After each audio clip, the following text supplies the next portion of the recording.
catches it.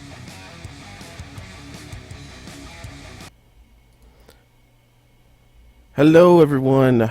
Welcome to the World of Tanks Community Tournament on the Xbox One and Xbox 360. I'll be your host today, Wizard Ken, and my co-host and admin will be Ali. Hello, Ali. How are you doing today, buddy? What's going on? I'm doing pretty good. Hopefully we've got our microphone settings set up a little bit better than yesterday. I know Pontiac Pat was having a hard time getting through and you guys hearing him, so we've got that all set up. But Allie's a little sick today, so you'll pretty much be listening to me today, speaking and communicating and commenting on these battles today. So I'm pretty excited for these battles for today. I mean, yesterday was great. They were awesome games. And today we're going to be hosting all of the games for our groups that we're running today. And our first group that's going to be up today is Immortals and the PLH US. So I'm pretty excited about seeing these teams. We saw PLH US yesterday have an amazing game against, I think it was DTS. And they got their 4 wins. And Immortals also got their 4 wins. So we're seeing the teams that went 4-4.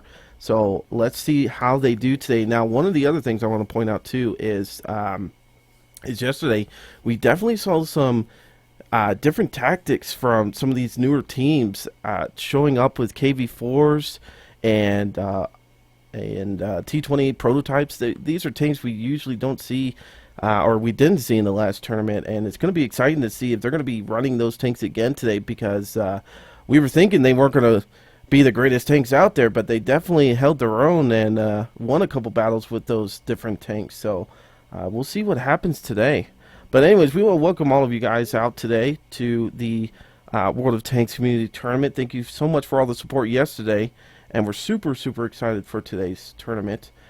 Make sure you guys check out Ali's channel. I'll try to put a link up to that in a few seconds. I need to go to my following screen on Twitch and put that in the Twitch chat for you guys, so you guys can go and subscribe to him. He's an awesome live streamer. He's also part of Club Wargaming, and he's on all the time, let me tell you. He's on pretty much every single day, so you're never gonna run out of your tanking videos and live streams. So Both teams are ready. We are launching now. Alrighty, so I'll get that stuff out to you guys in a little bit. We're going to switch over to the game now. Let me get my scoreboard up. So unprofessional. Alright, so today's maps we're going to be on is, the first one is Steps, and then Cliff, and then if we go to Mines after that, if we... When do we go to Mines? If we go to a 3-2 game, right? Yeah. For each game, we played two games. As long as it's not a 4-0, we'll go to the third map. Okay. And then encounter if it goes to a 7 game. So if both teams have 3-3, and then also if there is a draw during one of these games, we will be on Corellia Assault to determine the draw. So it looks like today the PLH US is going to be running 1 AMX 100, 2 T32s, a Type 59, a T44, an AMX 1390, and a Cromwell. Wow, they completely changed up their game strategy from yesterday. Completely using different tanks today. On the Immortal side, we have 3 T32s, an AMX 1390, 2 T54s, and the AMX Chafee. Wow, so I didn't get to watch the Immortals yesterday because I was at work, but wow, these are definitely some change up in the tanks that I did not think were going to happen. Now it looks like everybody's going to be running over there at the A8 line and running that little path over there. Usually, if you remember on encounter maps, that's where the flag is. So let's see how these guys do. It looks like they're kind of turtling down right now. No one's really making an advance anywhere. We did have one shot fired a little bit ago, but other than that, nothing major. We should see some different lineups today in tanks, at least compared to yesterday, because we have more open maps today. Ah, yes, that is a good point to put across. Is yeah, these open maps are really going to probably change up what we're going to be seeing today. So it looks like PLH US got a little hit on that little light tank over there, the T-54 over there. So, but pretty much it's a standstill. Now, we saw this happen yesterday on Himmelsdorf, and one of the problems with that is it came down to only 20 seconds left on the clock, and PLH US was able to pull it out of the bag and get that last kill. But if these teams wait too long, it's just going to be a draw, and we're going to have to go to Karelia Assault and determine this game. So we see that Immortals has two of their AMX, or one AMX Chafee and the AMX 1390 running down that middle road there, and I'm wondering if they're going to try to sneak up from behind. I don't know if the PLH US sees them coming. It doesn't seem like they've been spotted. They start put on cap pressure, they'll get lit by the light tank back there, though. Exactly. And I think that's what they're trying to do, is just make sure that their flag is protected, or at least they can notice that they're going to have some problems back there. And it does look like that's what Immortals is trying to do. And they have probably been spotted. It looks like they probably got spotted by the light tank there. And we've got the Cromwell and the AMX 1390 and the PLH US team heading over there to try to stop these two light tanks. So far, no casualties in the game. It's still 0-0.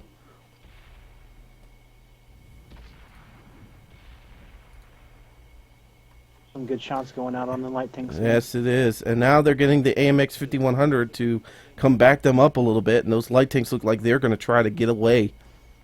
And I think PLH US is trying to capitalize on this. At least get a couple shots in.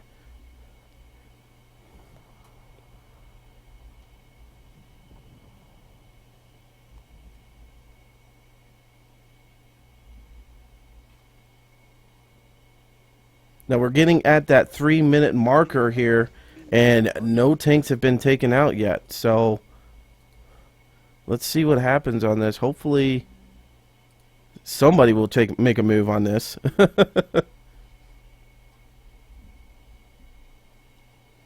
So it looks like PLH US is going to do the same maneuver as the Immortals, and they're actually taking a couple of tanks down that way. Two of their medium tanks, a heavy tank and a light tank, heading up behind the Immortals. This might cause some problems for the Immortals if they get it surrounded here. They're going to be out in the open. Let's see how the Immortals handle this. We're seeing some shots coming in. Might see Immortals push on the three tanks over there. That might be all their lights. Exactly, but if they push there, will they be giving up their flag? And that looks like what the PLH US is going to do, is possibly just sit on that cap. If they're not going to come back and defend, they're like, screw it, let's get on the flag. Let's make them come to us.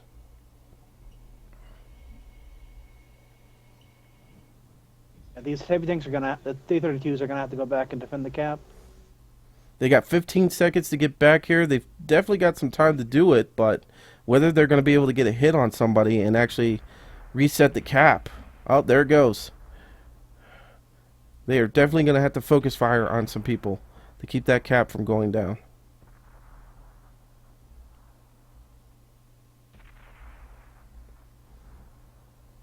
PLH US should start pushing up behind them as well to get the flank shots. Exactly. And it looks like they're about to do that right now. Now it's a 2-2 game right now. PLH US has lost. A very close game. Yeah. PLH US has lost 2, and the Immortals has lost 4 or 3 of their light tanks. We got another heavy tank taken down on the PLH US side. This is coming straight down to the wire again. We've got 1 minute to go in this match. Can they pull it off?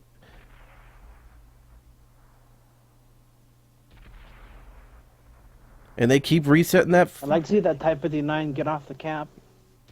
No reason for him to be on there anymore. Not enough time to cap out. Exactly. There's no reason for him to be there. He should be coming in here and trying to help these guys get rid of these last 4 tanks.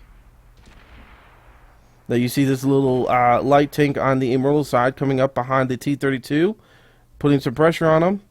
And there you go, getting some hits in. He didn't even see him coming. As long as time allows them, Immortal should have this win. If Immortals can do this, they can definitely stop this from going in a draw. The Type 59 is trying to hide behind this dead tank. Hopefully not get killed. He's got 14 seconds left. He's barely got any life left. Can the T-32 reload in time? He should be able to. Oh, and he gets shot from behind. And there you go. Immortals takes the first point. There you go. A very good first game. Yeah, it's a very good first game. And, you know, a lot of people are like, oh, well, they didn't do that much. You know, they waited till the last minute to start fighting.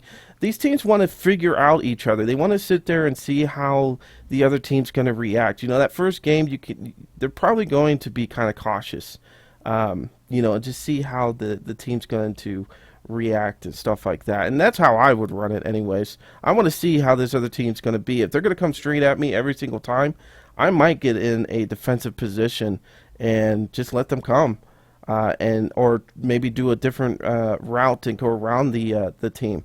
But right there, Immortals and PLH US both are very cautious in what they're doing today. So, but very good first game. Very good first game. I need to open their room to get another member in. So as we're waiting for this next match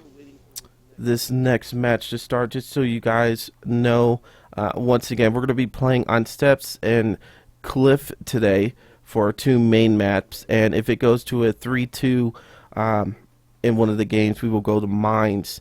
Now, if there is a 3-3 from both teams, we will go to Ensk Encounter. And anytime there is a draw, we will go to Karelia Assault. And that is how we will determine draws and stuff like that. Now, yesterday we had a 2-minute tank selection timer. But today we just pretty much ran with as long as both teams are okay. As soon as they have their tanks going, they're going to chat us up in our Discord and let us know that they're good to go. So we will hopefully get our games going a little bit quicker than we did yesterday and stuff. So, anyways, welcome everybody to the World of Tanks Community Tournament. I'm your host, Wizard Ken, with my co-host and moderator for the World of Tanks lobby, Ali. We will be talking with you today. Ali is a little under the weather, guys, so apologize if he doesn't talk as much, or maybe saves his voice for just the inside games, but he's not feeling the greatest, so I'll be pretty much communicating most of the time. So Rainbow or anybody in chat, let me know if you can hear us okay. You know, if you can hear Ali okay during that last battle, because we want to make sure that we've got that fixed a little bit better. I think I've got everything set up pretty well. If I need to turn down the game volume, I will.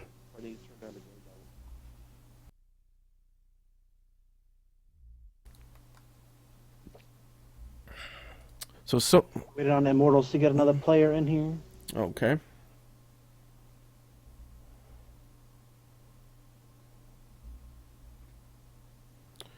So very good first game. Immortals take it right down to the wire. Very good match. We saw that happen yesterday with PLH US. So let's see how they do on this next battle.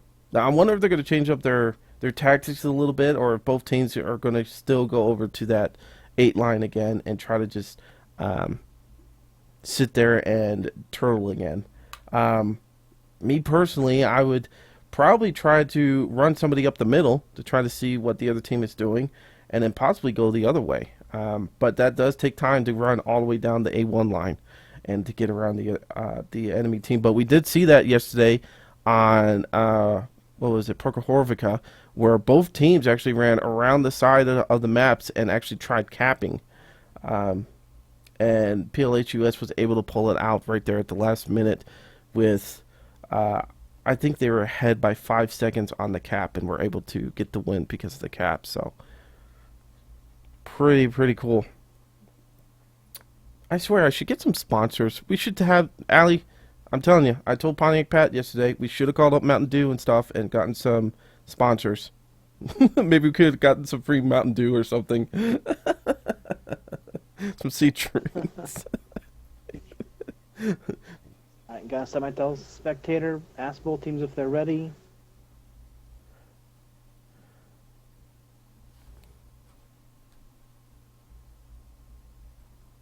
My wife does not understand. I tell her, please don't text me or anything. I am trying to be a professional commentator for the World of Tanks tournament today. And what does she do? She wants to sit there and text me all day. I'm like, I'm going to kill you. I'm going to take you out, woman. I'm going to take you out. Anyways, here we go for our second game today. Remember, both teams, or one of the teams has to get up to 4 points. Once you get to 4 points, they win. So, Immortals is up by 1. And let's see how these guys do on this map. If they're going to change up their tactics or anything like that. And I was a terrible host and not looking at what tanks they picked.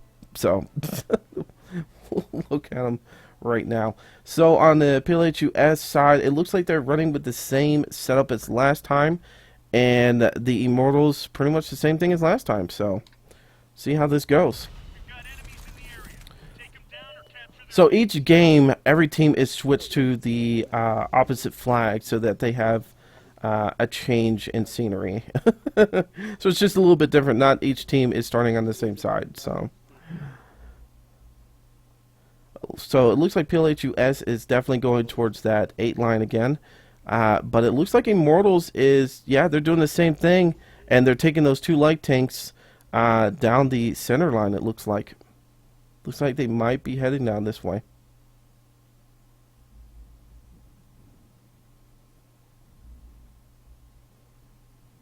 No, it looks like those little light tanks are going to sit there in the middle and wait a few minutes. They might be doing that just to see if these spotters on the 8 line actually find all of their, all of PLH US's team.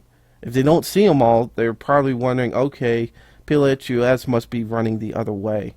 And they're going to try to spot them now. See, that's what they're looks like they're doing. They're probably wondering where the other part of their team is. So Immortals are going to go out there and spot.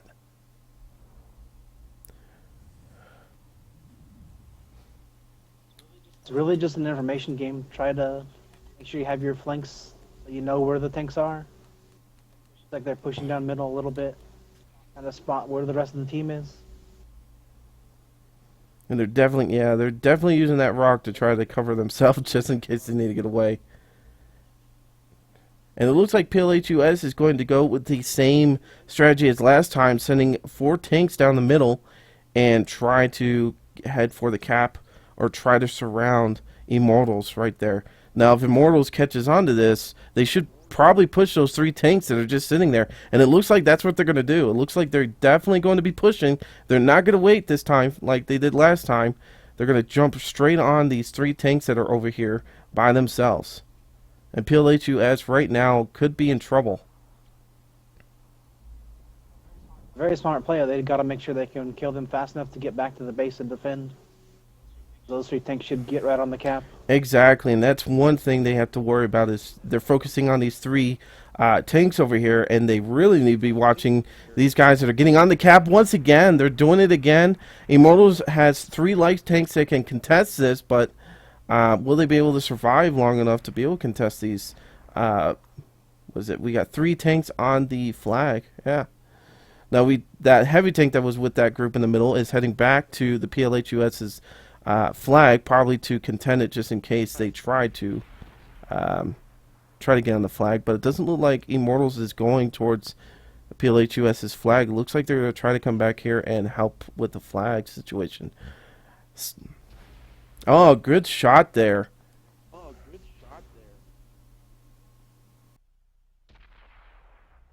feel like this is a misplay by PLH US. I don't like to see them push that heavy tank into the A and B line all the way into the 9-0 to make sure that they can't get resets. Yeah, I agree with you. I think they have the right strategy in mind. It's just their execution is a little off on it. Like you're saying, it's a good strategy, but the way they're running it is a little off. And it looks like Immortals is probably going to take this one. There's only 2 tanks left on the PLH US. Not much that they could do here. And Immortals are just sweeping in. Look at those little light tanks. Just sweeping in, being little wolf packs that they are, and coming after the T-44.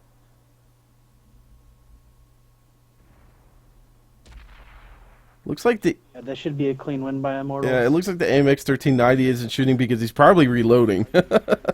And the T-44 cannot get a shot on him. So good job on the AMX 1390 driver for keeping away from him.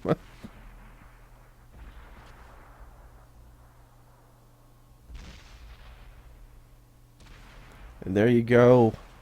That is it. Immortals take the second game today. So right now the score is 2 for Immortals and 0 for PLH US. Now do not put down PLH US yet. They were awesome yesterday and they might be able to pull this out of the bag. Ensk might not be their, or Ensk, Steps might not be their map. You know, they have so many maps they have to practice on, and maybe they focused on Ensk and Himmelsdorf yesterday during a lot of their practices, and might not have gotten too many practices in on steps and cliffs. So now that we're changing maps right now to cliff, they might actually have a better strategy or might have a better chance on this one. But maybe, you know, sometimes I've done this with Pontiac Pat. We've all practiced for the Ronin 47R. There's just some maps we're on, we're just like, we might have to just forfeit one of these maps because we don't have a good enough strategy, or we don't have the right tanks for those maps. So, but let's see what they choose for Cliff. If they're going to change out some of their tanks, I would probably think they're going to probably run a lot of heavies and mediums on this one, except maybe somebody on the A1 line running a tank destroyer, possibly. Maybe to just block off that area. I'm not sure. Usually that is a nice death valley.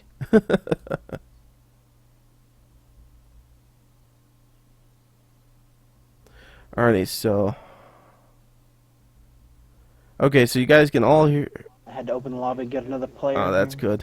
So everybody can hear Ali good. So we did fix the problem from yesterday. I apologize for that.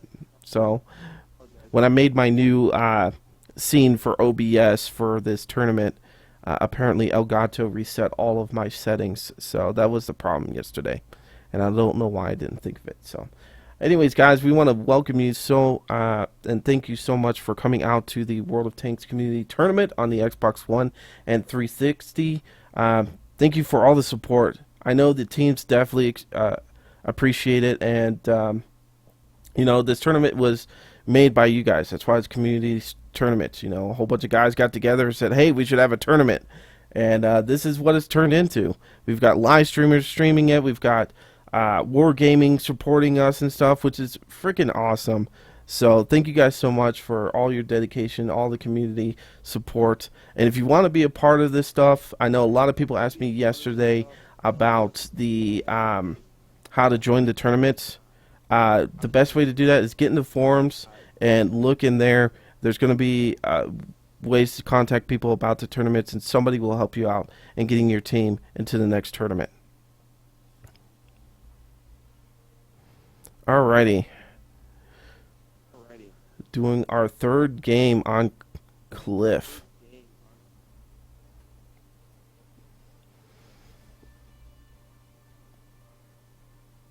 Alrighty, so let's look at the tanks that we're going to be seeing today. PLH US did change up some of their tanks. So that's what I thought they were going to do. They have a 110, 2 AMX 5100s, 3 IS3s, and a Cromwell. Kind of what they ran yesterday in Insk. And then on the Immortal side, we're going to be seeing 2 AMX 5100s, 3 IS3s, a T54, and a AMX Chafee. So it looks like they changed up one of their light tanks for heavy and then kept the other 2 out there. So they're still running their 2 lights. So it looks like PLH US is heading towards the Death Valley, the A1 line. And it looks like Immortals is doing the same thing, except for their 2 light tanks are going to go up the middle, probably to make sure that nobody is coming this way, and then probably sweep around and try to shoot at people in the bottom. So looks like one of the PLH US members probably just logged in. Getting a little late start there. All right, so Yeah, heavy and heavy lineups like this, we're gonna see a lot of 1-2 fights. yeah, that's definitely what we're probably going to see here. And PLH US is trying to cap on this circle or this cutout area on the middle of Death Valley, which is not a bad plan because they want to get as many people in there to be able to shoot at the enemy tank. Now we've already got lost to Cromwell on the PLH US team. And yes, now Saw a big ammo rack. yeah. Let's go and find that ammo rack over here. There's the ammo rack, and that is a terrible thing. We saw that yesterday. PLH US did that to TTS. Ammo racked a fully health tank, and just that is so devastating for your team when you have a tank that is, you know, full of life and then just gets ammo racked, especially one that's a heavy tank and has a lot of hit points, and you just see that thing go away. You're just like, oh my goodness. So, and PLH US looks like they are definitely a lot better on this map than they were on Steps. It looks like that might have been the thing, as I was talking about. Steps might have been one of those maps that are just like, we don't have the greatest plan for this. We'll just do what we can, and we'll come back on Cliffs. And it looks like that's exactly what they're doing here. It's a 4-1 battle. Immortals is getting surrounded now by PLH US.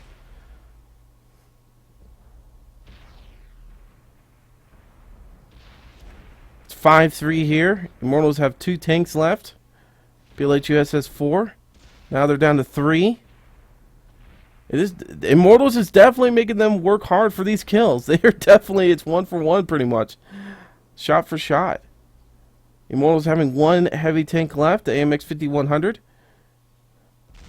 110 misses its shot. AMX 5100 comes in for the ram. And they have them surrounded, and there you go. PLH US gets their first win over the Immortals. So now we have a 2-1 game. I told you guys not to sit there and think that PLH US was out of the game. They showed this yesterday. They are determined to be in this tournament, and they showed some really great strategies yesterday. So see how they do again on Cliff. Now I'm wondering if Immortals are going to change up their tanks a little bit. I don't think they are. I think they're going to stick with the same tanks that they had. I feel that probably what's going to happen is they're probably going to run a different strategy in the sense of where they're going to go on the map. Maybe not send everybody down the Death Valley road. They might go up the middle. They might split their people this time. And I wonder if they're going to keep the light tanks. That's another thing. I wonder if they're going to get rid of the light tanks and try to run tier 7s on this. Like we saw yesterday, we had 2 Tigers that they brought through.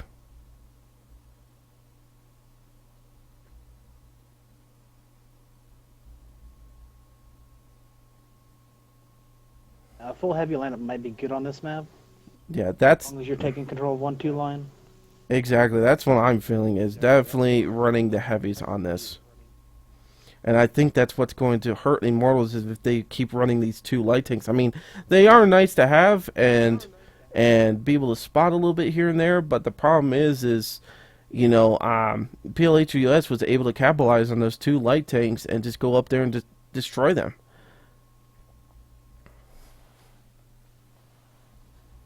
So here we go. Game 4.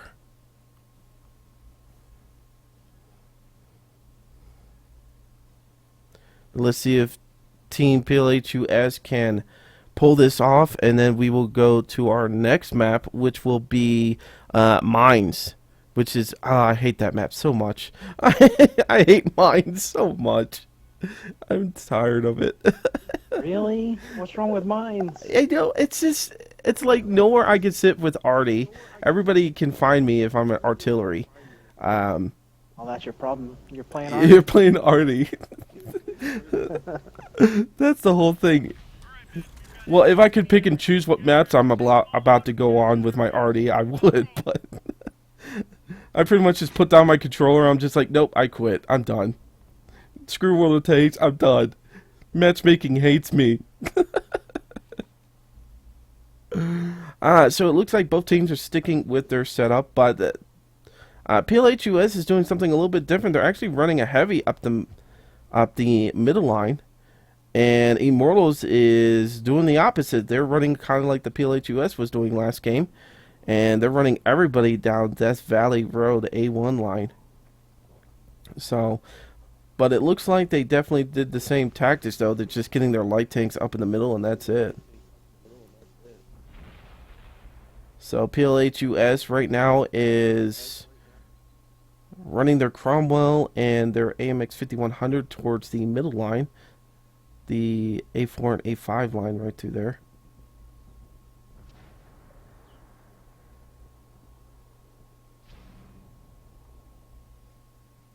Trading some shots here.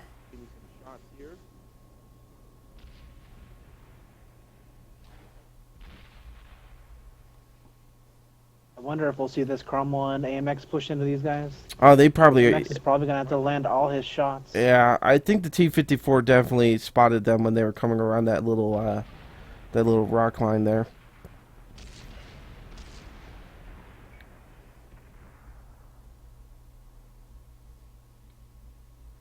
And once again, the Cromwell has been taken out. The AMX 5100 is by himself, and these two little light tanks can definitely capitalize on this if they wanted to. They could definitely go up there and get rid of this AMX 5100. But they're going to have some backup. The AMX 5100 and another AMX 5100 going up to back them up. And so it looks like the PLH US is, yeah, there it goes. He's definitely in trouble. And look at this. If you remember the last game, this is exactly what PLH US did to Immortals. They just, surrounded them, and that looks like what Immortals is going to do to them. Just come up right around them and surround them. Now these light tanks should probably start heading around the back. Oh, we got an ammo rack.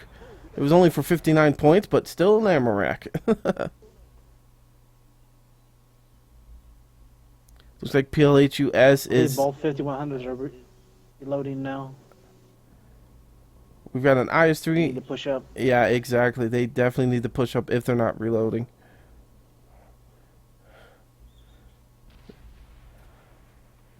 IS-3 getting a little shot in there on the little light tank. 110 looks like he's trying to watch the backside of his buddy.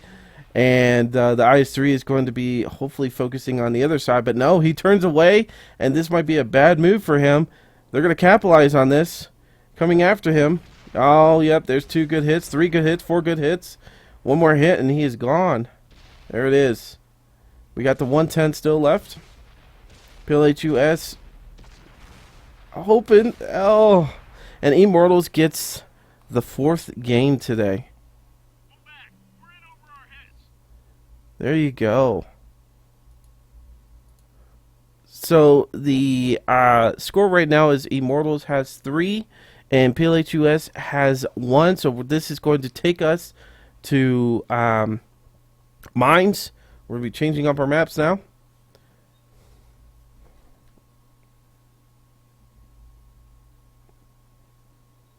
I keep getting text messages from my wife.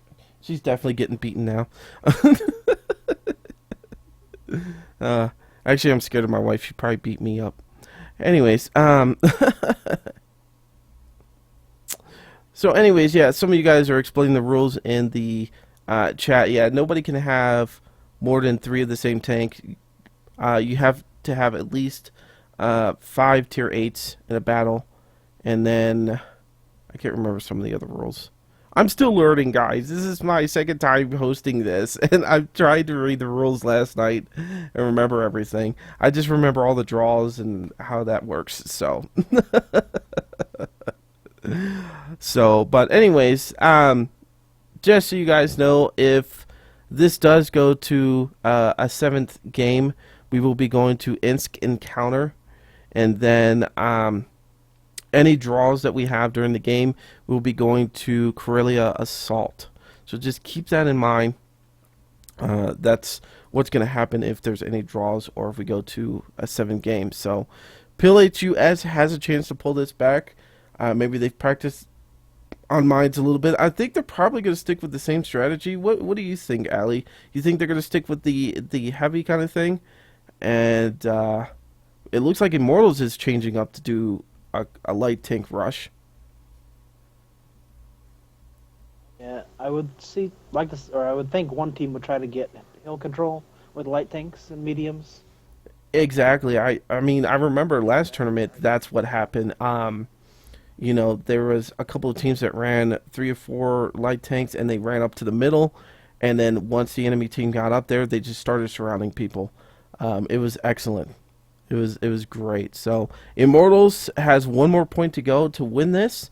We'll see if PLH US is able to stop them from doing this and bring us to another game. I would love to see a 7th match, a 7th game.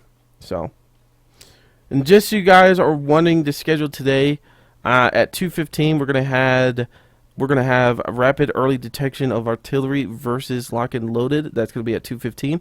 At 3:30 Eastern time, it's gonna be elite tank commanders versus Law of 8. And at 5 p.m. Eastern time, it's gonna be Goon squad versus dead tankers. So if you're looking for somebody specific, there's the times. I'll try to repeat them later on. So, alrighty, here we go. So it looks like PLH US went with the same setup as last time, but the Immortals went with 3 light tanks instead of 2. So kind of like what they ran on steps. So let's see how this works.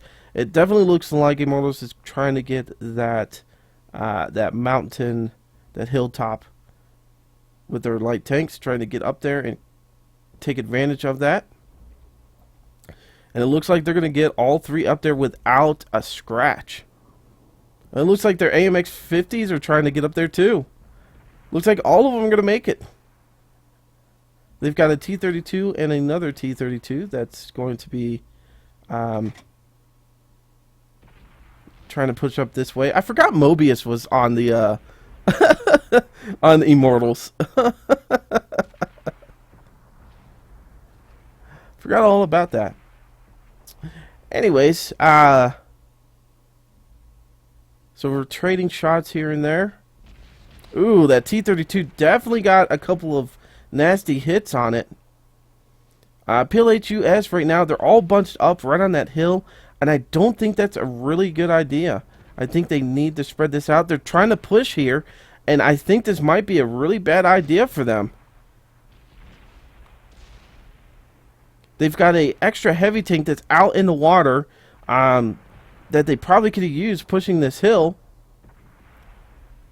The T-32 is definitely getting hit here. It's a 3-1 game. PLH US is taking the lead right now. Immortals is trying to hold on to this hilltop area.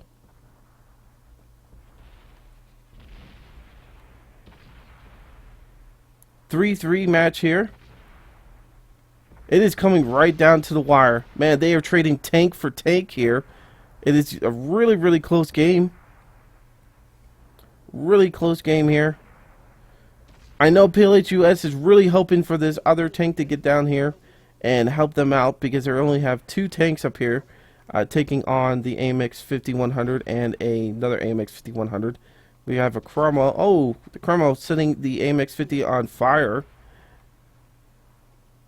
He is reloading, and that Cromwell is definitely trying to take advantage of that, but it looks like the AMX finally got his reload done. And there goes the Cromwell. It is a 5-5 game. It is coming straight down to the wire on these tanks.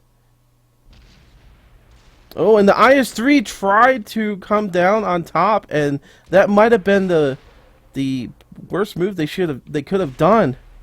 Oh, and there it is. Immortal getting the 4th game, and they win today's game.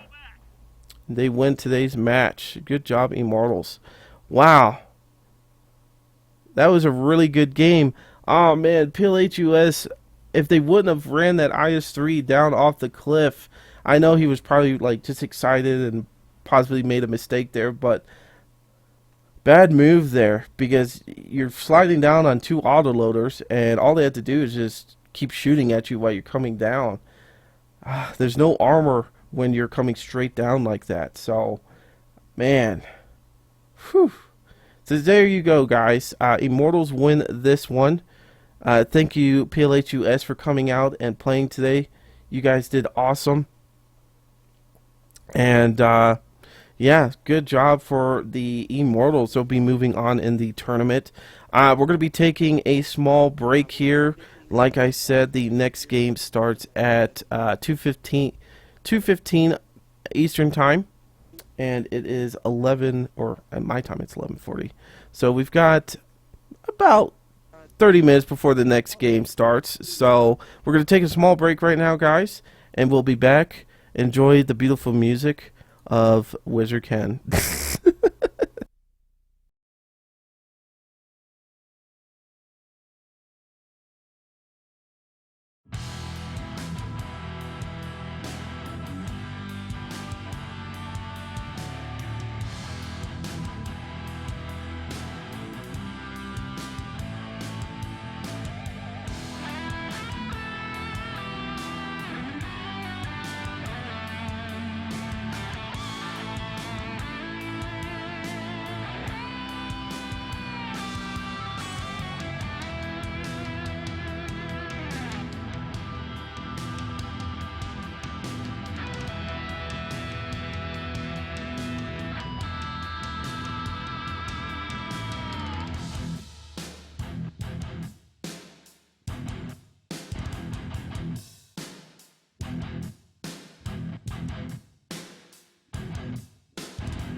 Hello, everyone, and welcome back to the World of Tanks Community Tournament on the Xbox One and Xbox 360. Now, we're going to be starting our second group today. Those teams are going to be Rapid Early Detection of Artillery versus Lock and Loaded. We're going to be starting that pretty soon. We are doing our 2-minute countdown for the teams to be able to pick their tanks out, and we'll be starting into our games. As we said at the beginning, if both teams decide they don't want to do the 2-minute counter, they just want to start as soon as they have their tanks ready, we would do that, but that's only if both teams agree. So we do have one team that would like to use all of that 2 minutes, which is their decision and is fair. You know, sometimes you get those last minute decisions and you're just like, oh, I wish I had those 2 minutes. So we're just waiting for that 2-minute buzzer to go off, and we will start the game and stuff. So I'm pretty excited about this game. We saw RDSQR play yesterday, and they didn't win, but let's see if they re-strategized and hopefully get some better matches in there today. So, and LNL, we're going to be seeing them play today. They did win all 4 of their games. So we're watching 2 teams brawling it out on steps. Pretty excited about this. Last matches, wow, they were really, really good. Congratulations one more time to Immortals for winning that game. I didn't think they were going to win it because they only had the 2 tanks left, but they were able to knock down the last 3 and get that win in. So pretty exciting on that. Let's see what we have lined up for tanks right now. The L and L team is got 2 T-54s light tanks, an LTTB for a light tank, and yeah, well, we're already starting, so I'll go back to that in a minute.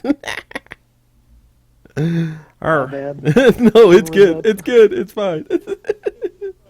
Ali has to play by the rules. He has to follow by the 2-minute thing and start the game. So that's just me being slow as hell. I just want to say, Locked and Loaded is a branch-off team from PG, which was the team that won our first community tournament. Well, there you go. So LNN is their sister, I guess you could say. So, sister team. I don't know if it's sisters. I don't know if they left on good terms or not. So All I know is that most of these players are former PG members. okay. So there you go. You got the little lowdown of the inside scoop.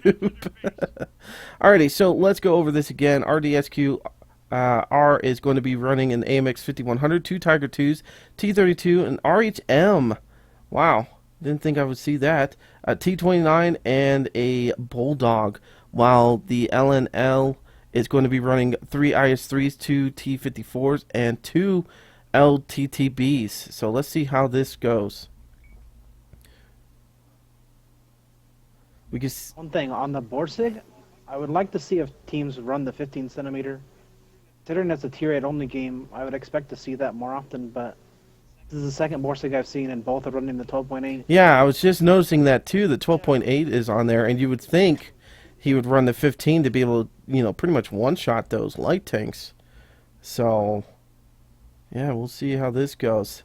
It looks like they're doing completely different than our last battles we saw on the other games. It looks like everybody is running down the A1, A2 line. We see L and L. Oh, wow. I'm going to, you know, that's like a tongue twister. I'm going to screw that up eventually.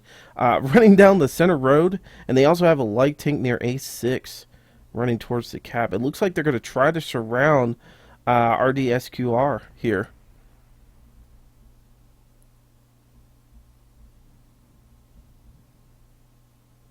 Wow, look at them. They are so evenly spread out, and they are just trying to get some surrounding on RDSQ.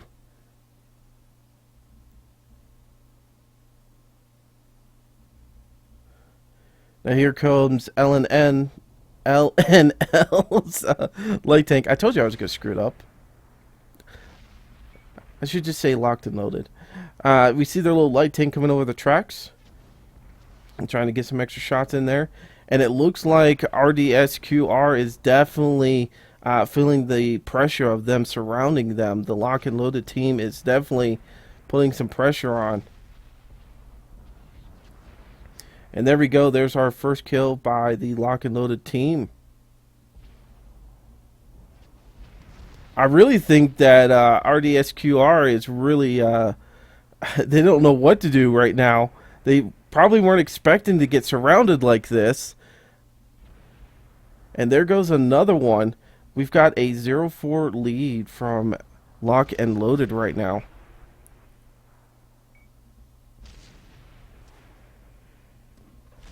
There goes another one. And Lock and Loaded has not lost a single tank yet. They are just mopping up RDSQR right now.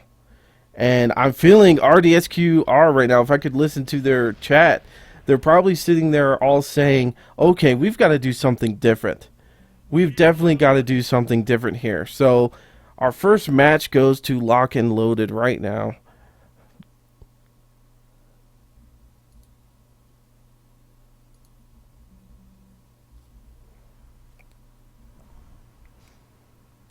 So I'm wondering, like I said, if RDSQR is really going to be sitting there and trying to re-strategize. I really think they're probably going to rethink their strategy and maybe possibly go a different way, or I don't know. But like Ali was saying, Lock and Loaded is from the original PG team that won the last tournament. So they've got a lot of experience behind their belt.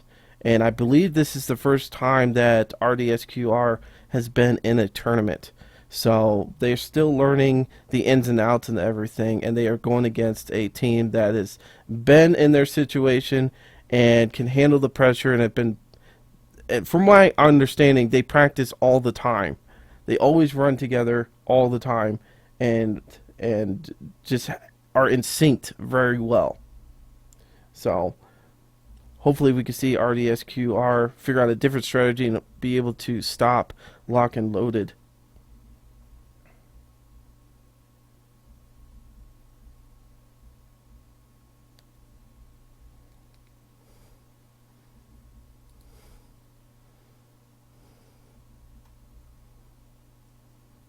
Alright, so a little recap real quick on the maps we're going to be seeing today. So we're going to see Steps, which we're on right now. After this battle, we will be going to Cliff. Now, if we come to a 3-2 kind of thing, we're going to be going to Mines. And then if there becomes a 3-3 game, we will be going to Ensk Encounter for the 7th and final game. Now, if there's ever a draw during any of these games, we will be going to Karelia Assault to determine the winner in that battle. So, anyways, we want to thank you guys so much for coming out and watching today for the World of Tanks Community Tournament on the Xbox 360 and Xbox One. We're very happy to have you guys here today. Thank you so much for coming out and watching and supporting your teams. You know, this whole tournament was made by the community. A couple guys got together and was like, hey, we should do a tournament, and it's gotten bigger and bigger. We've got wargaming support and, you know, announcing that we're live streaming. We've got a lot of live streamers helping out with all the different games that we're seeing today and stuff. So is there particular tier rules? Yeah, there are a couple of tier rules. I'm just not 100% familiar with them. I know if Ali can chime in. I know he's really busy. But if you could chime in and give us a couple of the rules. It's the 7-man roster, 54 tier limit. Meaning, out of your 7-man, you can add up to 54 total points. And tier 8 max. So 6 tier 8s and 1 tier 6 is 54 points. And you have to have... Or like Locked and Loaded is doing, they're doing 2 tier 7s with 5 tier 8s. You have to have at least 5 tier 8s, though. Am I correct on that? Yes. So there you go. That's just some of the rules. There are a lot more things that go in and out of this. Like we saw the other day where one team had 1 extra tank on the field, and they automatically lost that battle because of having that extra tank on there. So, alrighty. So we're starting our second match on Steps. Now let's see if RDSQR can sit there and change up their strategy a little bit. Let's see if they changed up their tanks at all.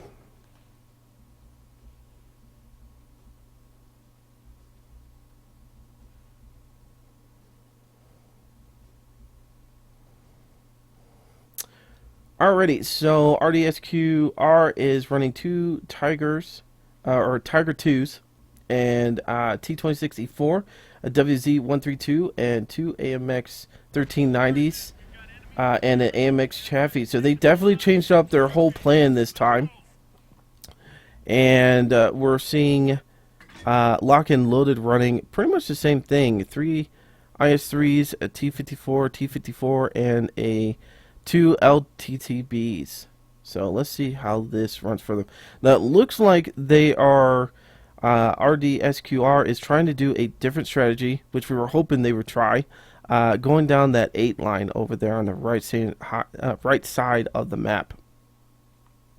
And looks like Lock and Loaded's light tanks are coming down that 1-2 line, possibly going for an early cap.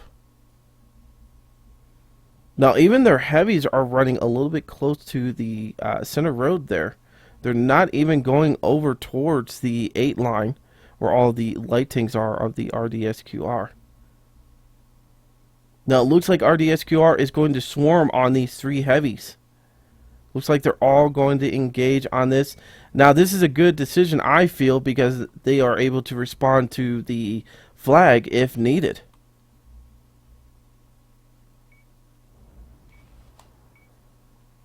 Yeah, if they rush on this fast before the lights get over there, that could be a good choice here.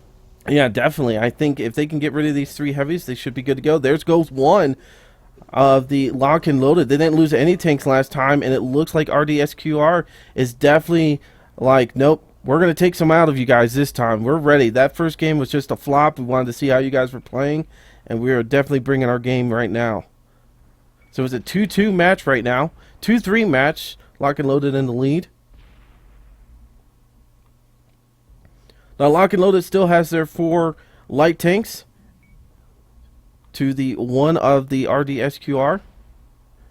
And that is just a nasty group right there. 4 light tanks. That's just a nasty wolf pack. Especially when the 1390's reloading ready he is right now. Reloaded soon, though. It's a 3-4 game right now. Lock and Loaded still winning. 3-5. 2 tanks left on the RDSQR. See if they can pull it off. The Tiger 2 just does not have the maneuverability as those light tanks do. And it looks like these light tanks are going to mop up this last of the RDSQR. I think RDSQR had a really good strategy this time. It's just those light tanks are just... Man, when you got a wolf pack like that, it's just crazy how they can destroy an enemy team so quickly. And there you go. Lock and Loaded getting their 2nd win of the day. Remember, whichever team gets to 4 wins will win this match.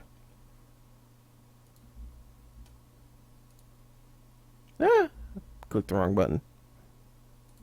Hate when I do that. Alright, so let's see if RDSQR is going to be changing up any of their tanks for Cliff. Now, like we saw last time on the last games, we saw a lot of heavy tanks being run on this map, and it was definitely the way to go.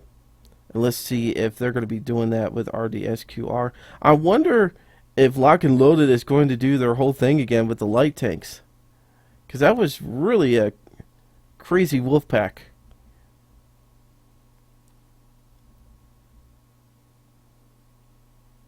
Now remember, guys, we do have a 2-minute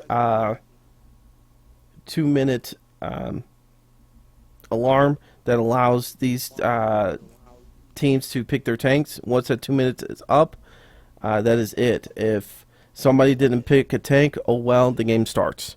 So they have 2 minutes to pick their tanks. And they are definitely taking their time on this. It looks like both teams are trying to figure out exactly who is picking what and trying to counter that with something else. So, alright, so we're seeing Lock and Loaded already have 2 light tanks on this.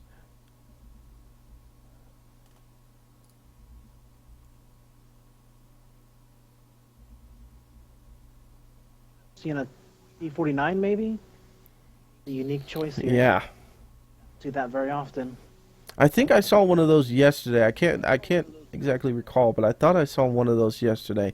I mean, the T2064 is definitely something new that we saw yesterday, and we're seeing a T28 prototype also coming out too.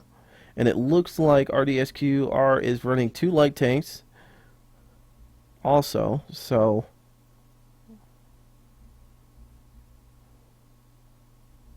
and Lock and Loaded is running 3 light tanks, and the rest are heavy.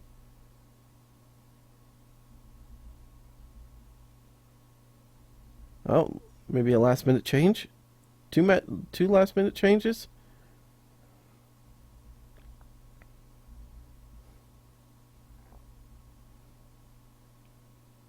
Yes. Okay, so they went from having 3 light tanks to only having 2 light tanks. And they decided to pick an AMX 5100 and an IS3. So they're going to be running 2 of those AMXs and 2 of the IS3s, or 3 of the IS3s, and 2 light tanks. And RDSQR is running, looks like they're going to be running 4 heavies, a T28, a T26 E4, and 1 AMX Chafee.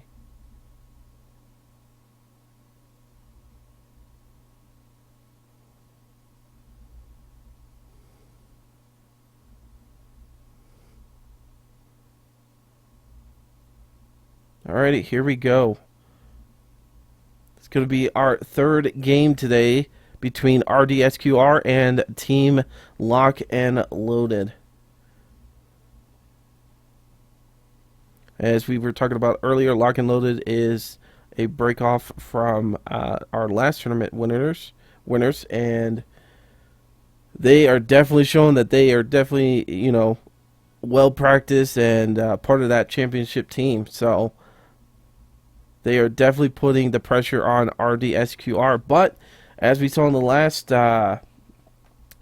matches with the other teams, Cliff was definitely the changing game where they were able to get at least 1 win on this. So let's see if RDSQR can get this a win underneath their belt. Keep this game going.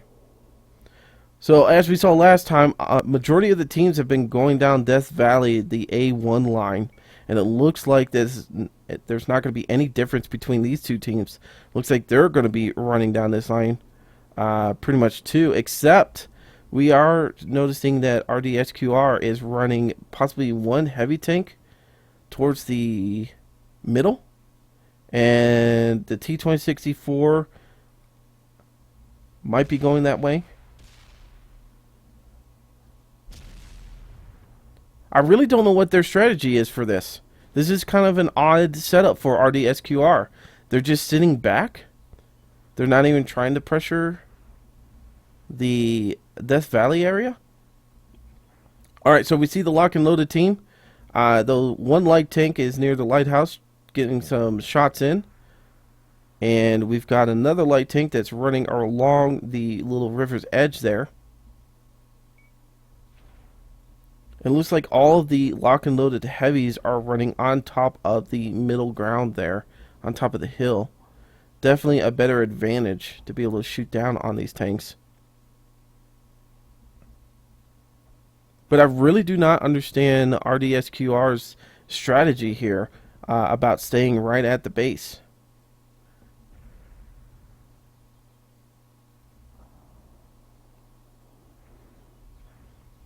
And it looks like this T26 E4 is probably going to be our first victim, or second victim.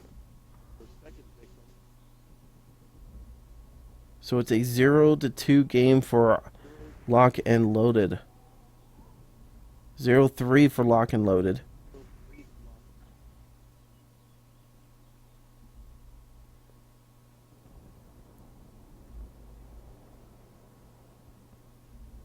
I don't know if RDSQR got caught out trying to make a call and they got spotted, so they had to change it up, or they just had miscommunication or something. Like I said, I really have no idea what their thoughts are on this whole setup. I really feel like they're just a whole bunch of fish in a barrel, and Lock and Load is just shooting at him easily. I mean, they're just surrounding this entire ridge and being able to get shots in. Oh, look, two of the Lock and Loaded heavies were able to get down there, take out another tank. Lock and Loaded suffers their first loss from one of their tanks.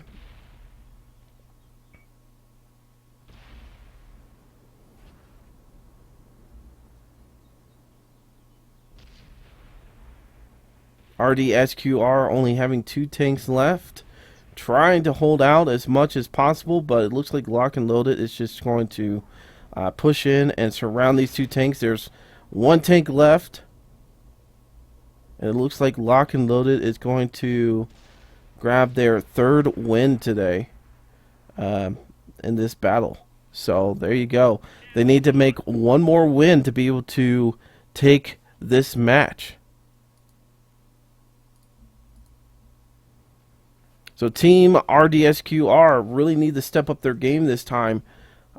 They really need to do something different against Lock and Loaded. Like we said, RDSQR, I believe this is their first time in a tournament, and they're going against an experienced team. So I know they're trying their hardest to figure out what is Lock and Loaded's weakness. But it really looks like Lock and Loaded does not have a weakness.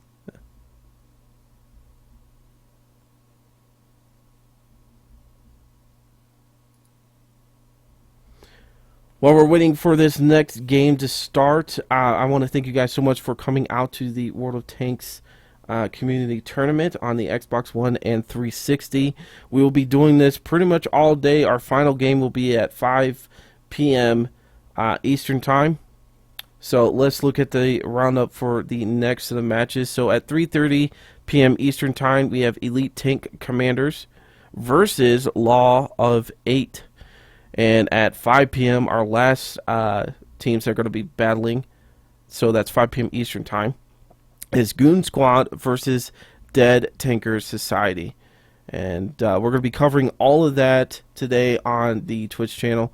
Now, just let you guys know, I'm not cutting off the stream at all during these breaks. If the teams finish up early in their games, we will just go to a commercial break and have music playing until the next matches start. We're not going to be cutting anything off today, so you can just sit back, relax, listen to some music, go get a drink, go use the restroom, go get some food, which I think I'm going to do the next time around. I'm kind of hungry. I didn't eat any breakfast this morning, so I'm probably going to do that at our next break. So like I said, don't go anywhere. We're going to be right here the entire time. So alrighty, so let's look at the lineup on the 2 teams. Looks like Lock and Loaded is going with pretty much their same setup. They added an extra light tank in there.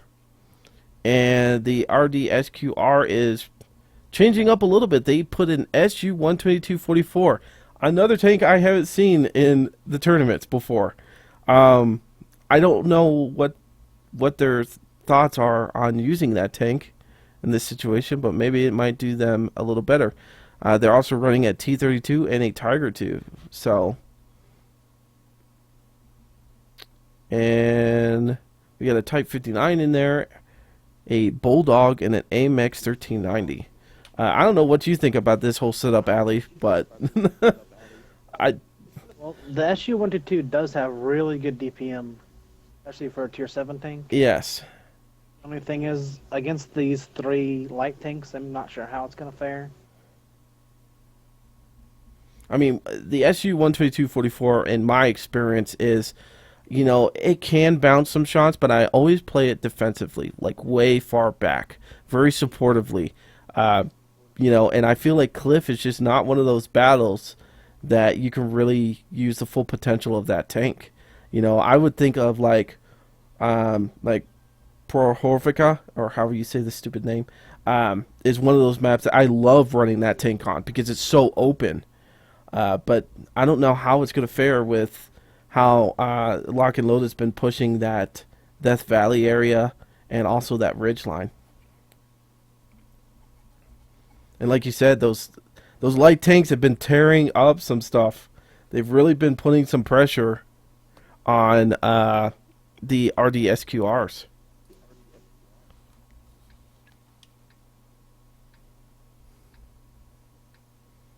All right, and here we go. Now, RDSQR definitely has the pressure on this time. They have to win this battle to keep the games going. If they do not win this time, then Team Lock and Loaded will take this match.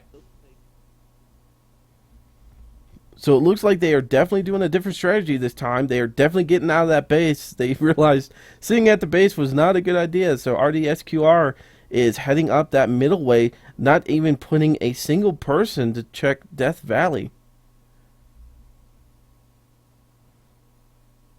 Now I think Lock and Loaded, once their 3 light tanks up here spot their whole team coming up the middle, we're probably going to see their heavy tanks start making their way up that little path towards the middle also to help support these light tanks.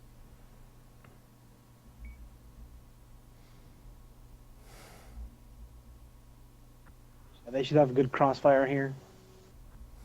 As long as they don't allow them to push up too far. It'd be an easy game, I think. We'll see. I believe so, and it looks like Lock and Loaded are going to be splitting their heavy forces, both of them going around this rock area in the F3 area.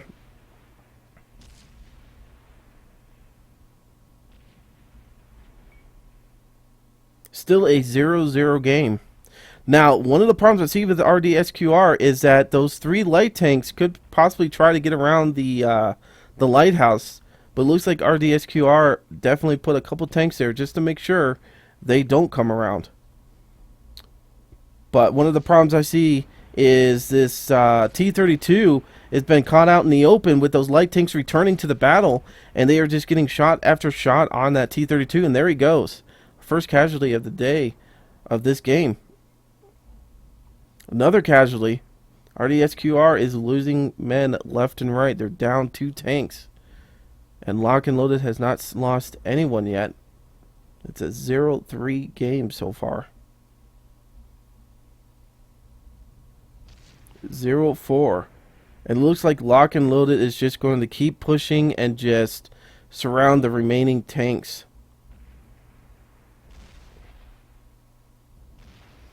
Two more down for... Go ahead. That middle hill there where Lock and Loaded had all their heavies is such a huge controlling point in this map. It is. And Lock and Loaded definitely took control of that area. So GG for Lock and Loaded winning today's match. I gotta turn that off. GG, guys.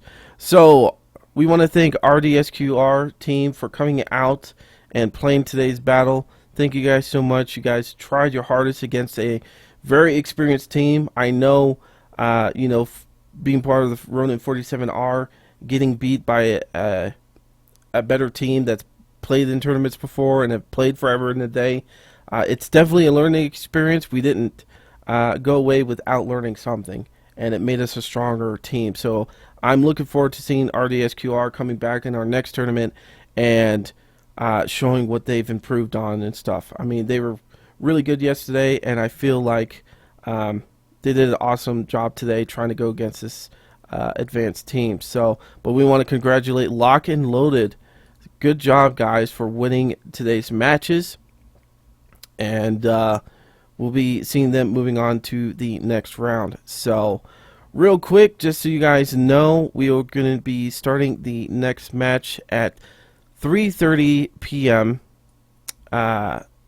Eastern Time, and that's going to be Elite Tank Commanders versus Law of 8. That's 3:30 p.m. Eastern Time. The stream will be left up until that game begins. So sit back, relax, listen to some music, and enjoy the small little break. Like I said, we'll be back once that game's about to begin. So there you go. Anyways, guys, see you in a few minutes.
Alrighty, guys, welcome back to the World of Tanks Community Tournament on the Xbox One and Xbox 360.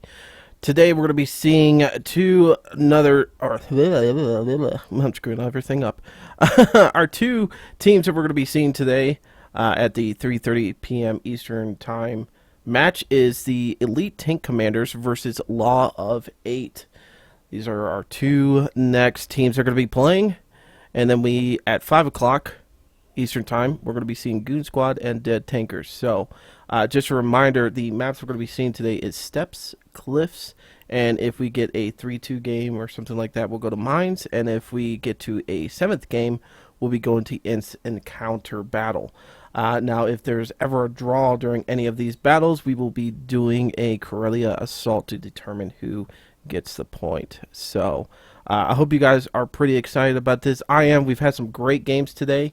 I want to just thank everybody for coming out and participating, all the teams, all the streamers, the admins.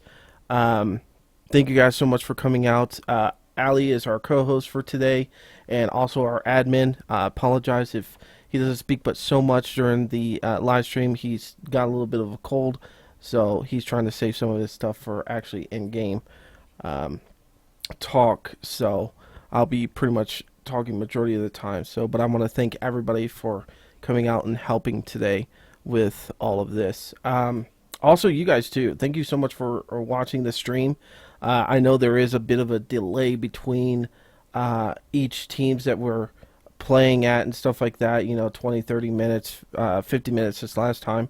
But, sometimes that happens when we have quick games and stuff. So anyways, let's get to looking at the scoreboard here, or the tank selection screen here, and see what these people are taking on steps. So it looks like 8 is taking a T-54 light tank, actually 3 of them, One heavy tank, the 110, and an IS-3 FCM50T, which I did not expect seeing that, and an AMX Chafee. So they got a lot of light tanks and just only three heavy tanks that they're going to be using today. ETC is going to be using, it looks like 3 IS-3s, a 110, and an AMX 5100, and then 2 Bulldogs. And we're still waiting to see what well, I guess he's not going to be part of the match. Was that last guy just a backup, alley? Yep, he's a backup. Okay, so we're good to go. So Off on the first game.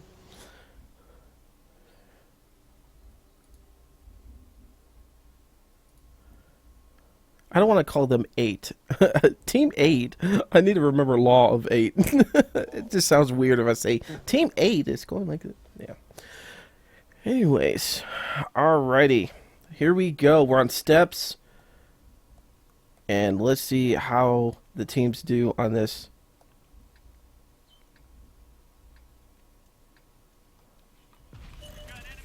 So starting off, like I said, ETC is going to have a 110 AMX 5100, 3 IS-3s, and 2 Bulldogs. The Law of 8 is going to be running a 110 FCM50T, an IS-3, and 4 light tanks, 3 of them being a T-54 and 1 being an AMX Chafee. So let's see if that's going to be working out to their favor. So we see ETC here running that 8 line that majority of the teams have been going. They're leaving 2 of their light tanks over there in the A2, A3 columns. And it looks like Law of 8 is kind of turtling down at their base. They got 1 light tank kind of going near the 8 line, but not really doing too much of anything else. They're really kind of just tuckering down. And we've seen this in some of these matches where the first game, a lot of the teams kind of just see how the other team's going to react and different things like that. And then after that, they kind of have a feel of how the teams are going to do. So they start making their changes of what they're going to be, their strategy is going to be. So looks like we got a lone IS-3 heading out for the ETC game, our team, and looks like he's going to try to spot something. I'm thinking maybe there are 2 light tanks over here near the A2 and 3 area. Might have spotted that one little light tank from the Law of 8 team. But Law of 8 still holding down back at their base. I think it's kind of weird because they have 4 light tanks. You would think they'd be going out and trying to figure out where some of the team is.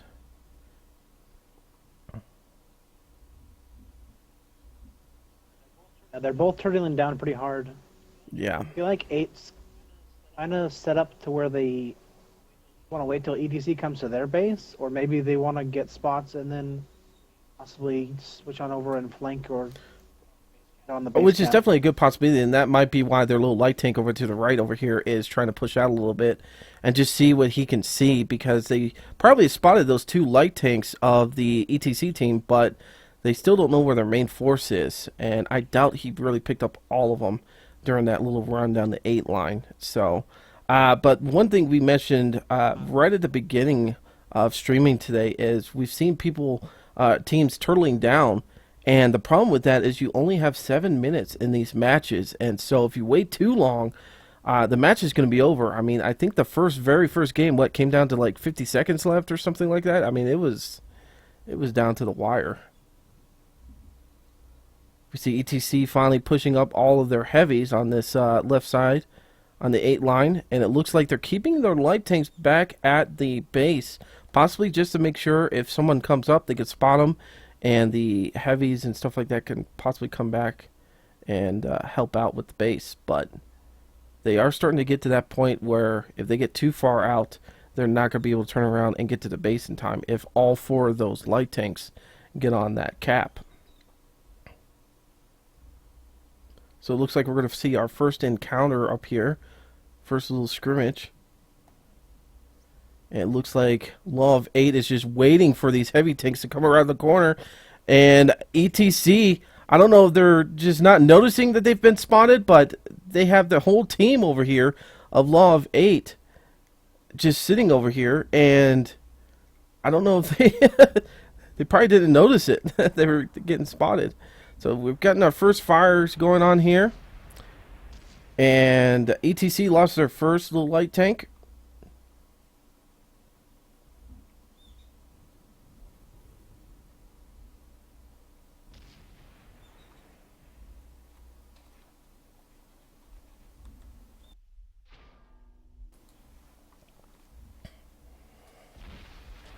All right, so these Yeah, these T-54s back here are in very good spots. Hold down back yeah, here. Easy snipes on when they push around the corner. they're definitely in great spots to be able to shoot this force that's pushing in. But I don't know. I think these heavies are really going to be able to get in here, get rid of these. They're focus firing really well on the IS-3, taking them out. It's a 2-2 game right now. Now, the rest of those light tanks are coming in to be like a wolf pack. We saw this in earlier games, how deadly these wolf packs can be if they surround tanks. But is it going to be enough for Law of 8 to be able to stop them from pushing on their base? We have a 4-3 game, 4-4 game now. Tied it back up. The IS-3 and the 1110 are out in the open. And me personally, I would be trying to get behind a dead tank and really use that turret as much as possible. I know they feel like, you know, it's a 5-4 lead. They have one extra tank than Law of 8, but anything can happen. So ETC takes out the last light tank of Law of 8, and they're heading in to finish off the FCM-50T. FCM-50T is running away saying, nope, not going to happen without me getting a couple extra shots in too.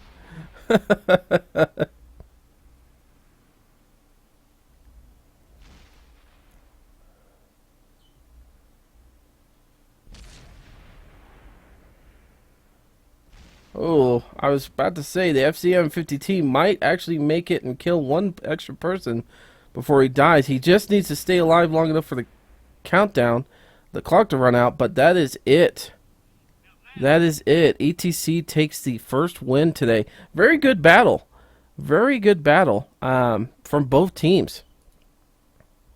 It could have been any way. It could have went really any way. So alright, so let's see if these teams are going to change up any of their tactics, especially Law of 8, whether they're going to get rid of some of those light tanks and put in some heavy tanks or something. We'll find out in a few minutes, see if they're going to change up any of their tactics. I don't think they really had a bad choosing of tanks. I think ETC just played a little better, and that was it. I think that was really all that what's the difference there? Now it does look like they are changing. Law of 8 are changing some of their light tanks. They do still have the 4 light tanks, but they have 3 T-54s. Well, it looks like somebody might be changing. Let's see what they're going to change into, because Hitman down there in the bottom right has a T-29 that we haven't seen before. So let's see if he's going to keep that or he's going to change out. It looks like ETC is staying with what they had originally. And I wouldn't change anything either. I mean, their plan worked great. That setup worked very nicely for them.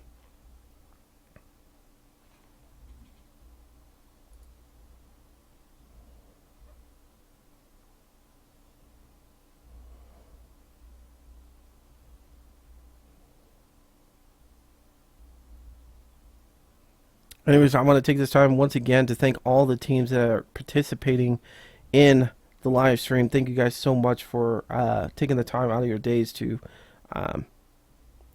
be in this tournament. We thank you guys so much, and good job for all the teams that have played today. Immortals, PLH US, and all the other ones that I haven't mentioned and stuff. So thank you guys so much for coming out, and thank you guys for watching this tournament. So here we go, our second game. Let's see what the lineup's going to be like. See if Law of Eight's going to be changing up their strategy a little bit or not. I like seeing them going with a heavier lineup here. The light tanks didn't quite work out to their advantage. Good that they dropped some of them. I think it would be neat to see them with the heavier tanks, but I really feel they just didn't use their light tanks to the potential. I mean, they kind of swarmed around those heavy tanks that had backup, and I probably would have ran them around the back of the pack and tried swarming some of the guys in the back instead. I feel that might have been a little bit better for them. Alrighty, so let's take a look at Law of 8. As we see here, they definitely changed up their group. They have a lot more heavies and only 2 light tanks. A 110, 2 AMX 5100s, 2 IS-3s, and then the T-54 and AMX Chafee. And on the ETC side, we see them as pretty much running the same tanks. So, nothing different there. And it looks like ETC is doing the same tactics as they did last time, having the 2 scouts on the opposite side of the map and the rest of the 4s running that 8 line. And it looks like that's going to possibly work out for them again, because looks like Law of 8 is probably going to turtle again. And they're going to allow ETC to gain this ground and get closer. Now the AMX Chafee on the Law of 8 is definitely out there, and we'll be able to spot these heavies eventually if they pop over this ridge, if they haven't been spotted yet. But I don't think they have. But then again, this IS-3 is going forwards and backwards, probably got Sixth Sense or detected and trying to see if someone's going to take a shot at him or not. So now I'm kind of worried about this AMX Chafee. He was coming up a little bit too close, didn't notice those other heavies in there, and was taken out. But it did allow Law of 8 to find out exactly where ETC is at, their main force is at. So it definitely possibly helped them out. But they are down 1 tank. Now it looks like ETC's light tanks are running up the middle road. We've seen that earlier today. Possibly trying to see where the rest of the forces are of the Law of 8.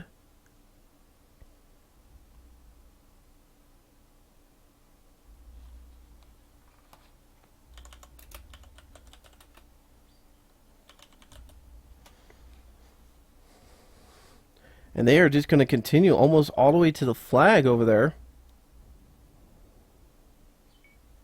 And are they going to turn around and try to run away? Possibly. Possibly. Alright, so now we've got our main fight over here on the 8 line.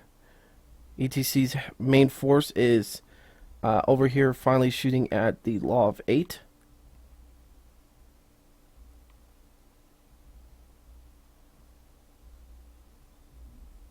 They spot these bulldogs, they might push on them with the 250-100s in the light tank. Kind of in the open. Oh yeah, he is definitely in the open. They need to take their time and really focus on actually hitting him. But they keep moving, and so their accuracy is way off right now. And then here comes the heavy takes coming in to help this T-54 out. This could be a bad thing for the Bulldogs. And it looks like they're going to get the one Bulldog over here. Law of 8 has now tied up the game 1-1. The other Bulldog might be able to make it away. Looks like he is on the road to victory to get away. Oh, he was tracked. He's going to get away, though. And it looks like he will be able to fight another day.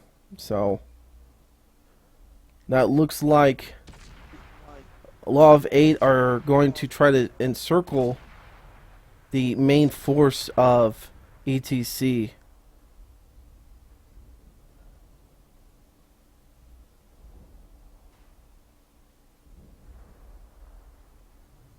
This is just right out brawl right now. This is there's no real cover or anything.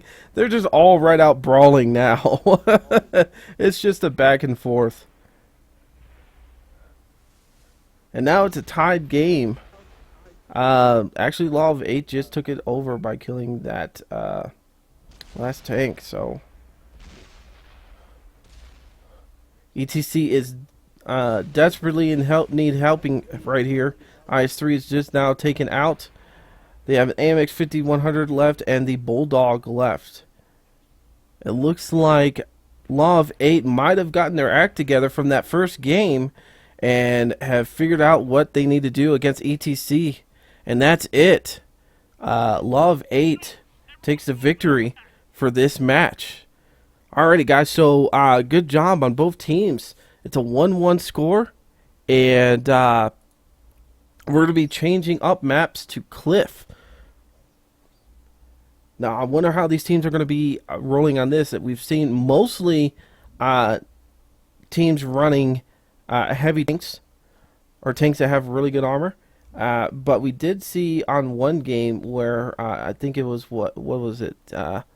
Lock and Loaded ran 3 light tanks on the last game. So, but we'll see what these two teams pick.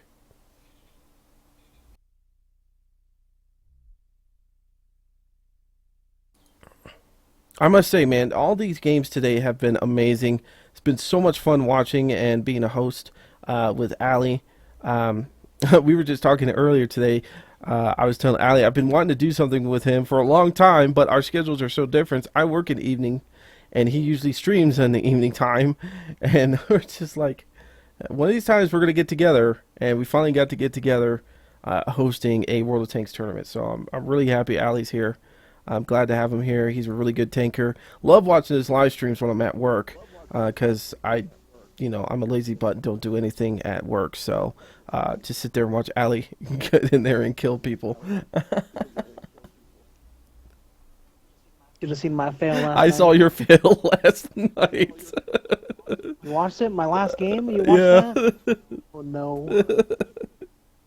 But you know what? You did pretty good pretty much the majority of the night. It's always like, for me, my last game that I stream either goes really, really great because all the games before that were just crap and it was the only good game I got all day, or I do really good the entire stream and then the last game, it just flops.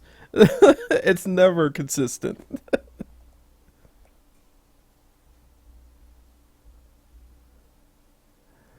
I seem to have bad games on the weekends. I don't know why. I don't know. It's always hit and miss for me.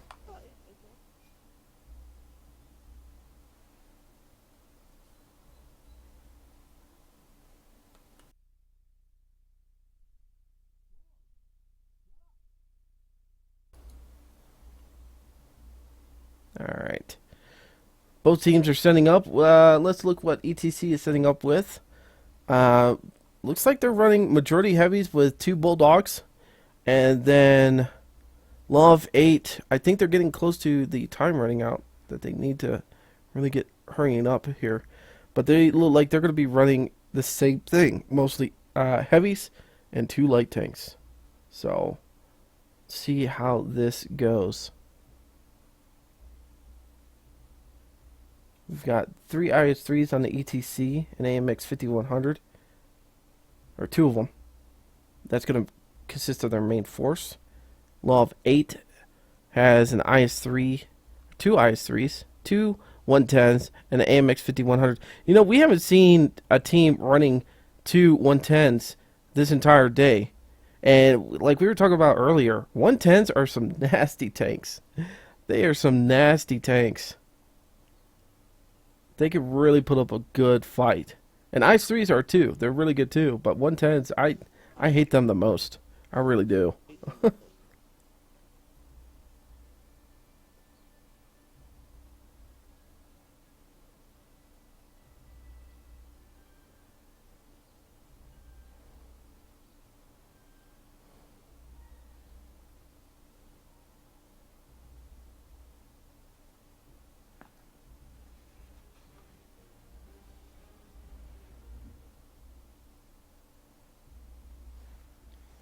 Alrighty, so we're going to be starting our 3rd game now on Cliff.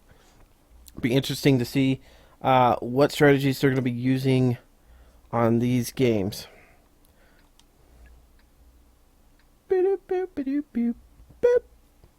Alright, here we go.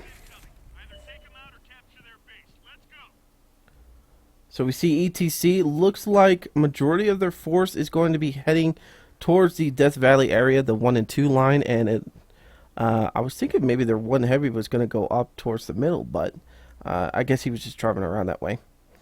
And it looks like Law of 8 is going to be sending 1 light tank towards the middle, probably just to make sure no one else is going that way.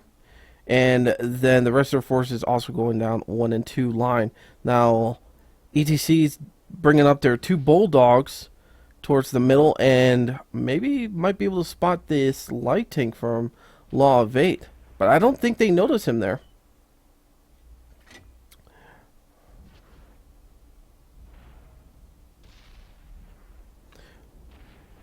Now, one of the things about starting near the, or spawning near the bottom near Kilo 3 or K3, the nice thing is once you get to this Death Valley, you have these sets of rocks that you can hide behind and usually get a nice hold down position in your IS-3s to be able to shoot at enemy tanks. That's one bad thing about the opposite side. There is no rock facing or anything for you to hide behind. It's just completely open. So it's pretty much poke out, shoot, hope somebody bounces, and hope your round hits. So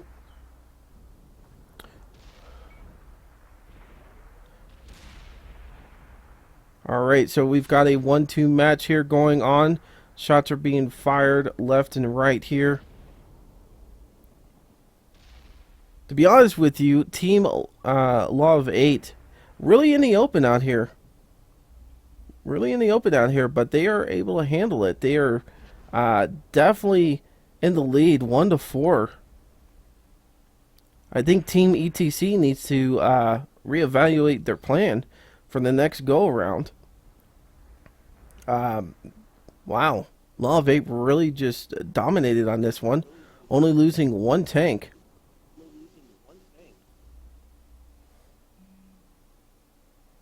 So I wonder what ETC is going to do differently next time. Maybe push a little bit quicker towards the middle of the Death Valley, or maybe just go middle completely. I don't know. And there you go. We've got a win for Law of 8. So it's a 1-2 game right now.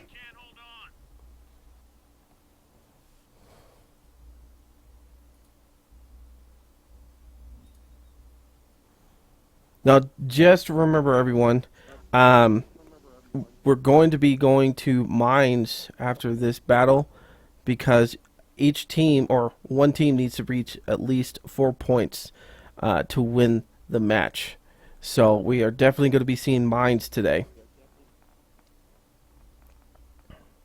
Now, I really don't know what happened to ETC there. I mean, on steps, they were just really good at focus firing and getting up there and pushing and making Law of 8 really fall back a little bit. But on this match, it just seemed like they just weren't all together there. It seemed like they just weren't on the same page with each other. Maybe they're having communication issues, or maybe they just thought that plan would work. I don't know. But let's see if they can try to change it up a little bit. Yeah, they really made a mistake pushing their IF3s up there. Yeah. That's a lot of HP, and that allowed teammate to push around the corner and just single them out. Yeah, definitely. You saw that one IS-3 get hit like 2 or 3 times before he even made it to the center there. I think one of the problems, like I was saying, is they stopped at that main little rock, maybe trying to do a hold down position, and then decided at the last minute to get out there. And by that time, the enemy team's there and already starting to shoot you up and punish you for waiting so long to get to the center there. So that is one thing that I've always learned on this map. If I want to go to that center area right there, I have to just run and not stop. I can't wait a few minutes to make sure there's no enemies there. You just got to go and hope for the best.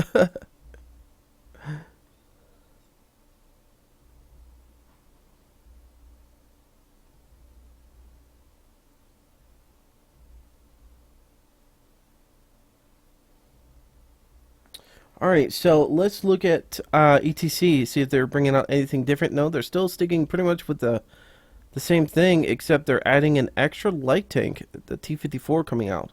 So I wonder if what they're going to do is try to hold Law of 8 in the Death Valley area, and then have those 3 light tanks come around the back and try to shoot at them. They definitely have the speed to be able to do that. And it looks like, yeah, Law of 8 only has one light tank to contend against these 3 light tanks. So we'll see what happens.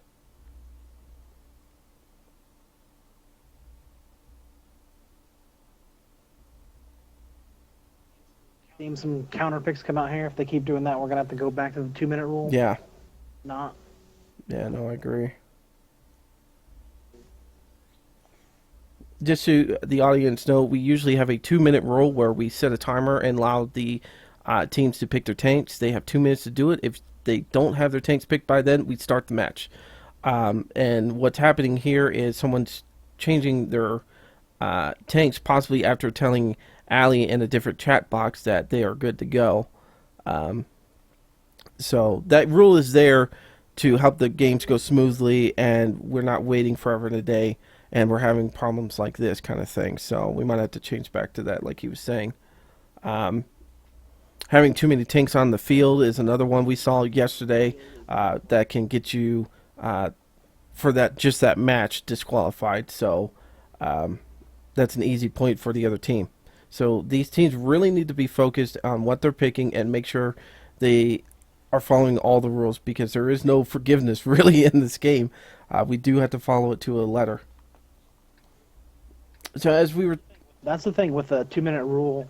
Once that starts, once the timer starts, we can't stop it. And once it ends, we have to launch. Exactly. Much more forgiving doing it this way. But when we have counter picks come out, delaying the game a little bit. So if they don't stop that pretty soon, we got to go back to the rule. Exactly. So let's take a look again at ETC. Looks like they're going to be running T32, 3 IS-3s, a T-54, and the 2 Bulldogs. The Law of 8 is going to be running 2 110s, 2 IS-3s, a T-54, and two T-29s? Okay. Alrighty then. And it looks like both teams are heading towards the middle.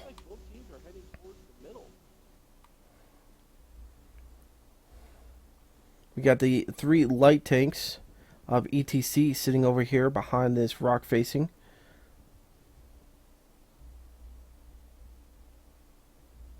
They're going to try to keep the Law of 8 lit up as much as possible so that their main force knows kind of about where Law of 8 is.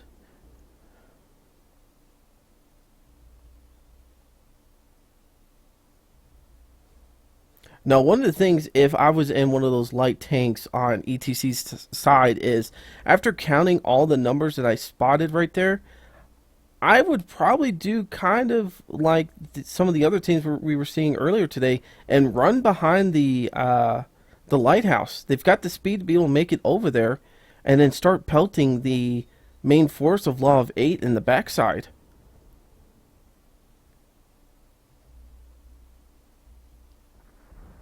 They've got enough light tanks to be able to do that and really put some pressure on them. But it looks like Law of 8 is going to take advantage of the light tanks not actually participating in the game, and they're going to be pushing on this main force. I have no idea what the light tanks are doing. Law of 8's light tank actually took the idea I was thinking about and is coming behind the main force. Probably going to get some good shots in over here.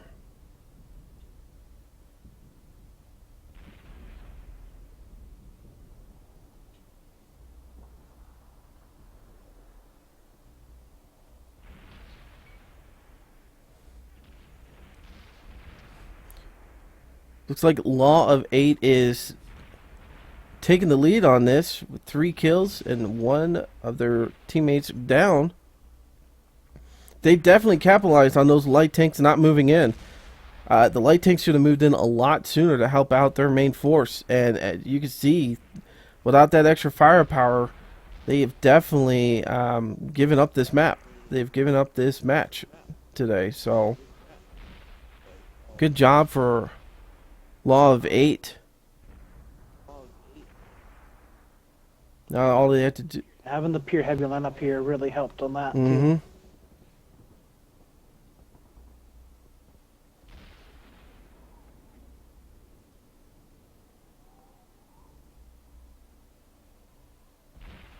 And there it is. Another win for Law of 8. So the score now is Law of 8 with 3 and Team ETC with 1.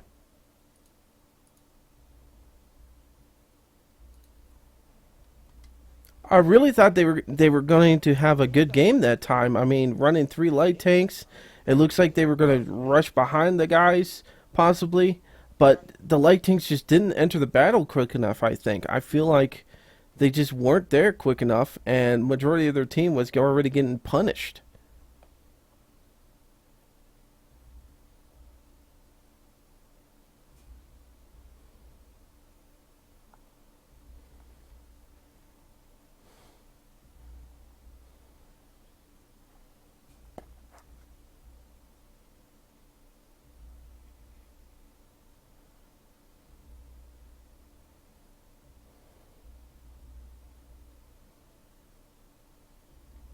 Alright, so I'm wondering what they're going to be running on mines here. Um, we've seen on one of the last tournaments, I saw pretty much the entire team had light tanks except for I think like 2 or 3 heavies or something like that. It was ridiculous, and it worked. They used the whole swarm approach and was able to take up that top area and swarm around the enemy team. And it looks like Law of 8 is going to go very heavy on this and use pretty much all heavy tanks. They've got 2 light tanks, probably to push up that center just in case. And it looks like ETC is going to be doing the same thing, running mostly heavies and 2 bulldogs.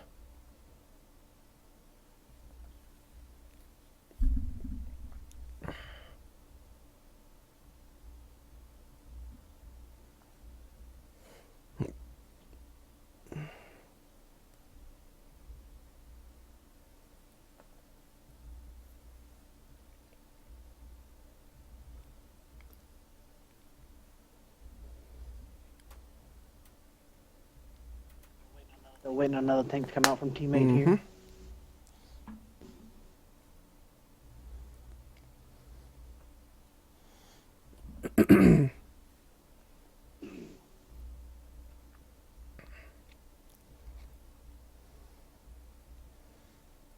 Might be trying to select a tank that might not have been prepared for these battles. Maybe loading up all premium rounds, maybe putting on fire extinguishers and different things like that. They could be trying to change up their tactics a little bit on a tank they never used before.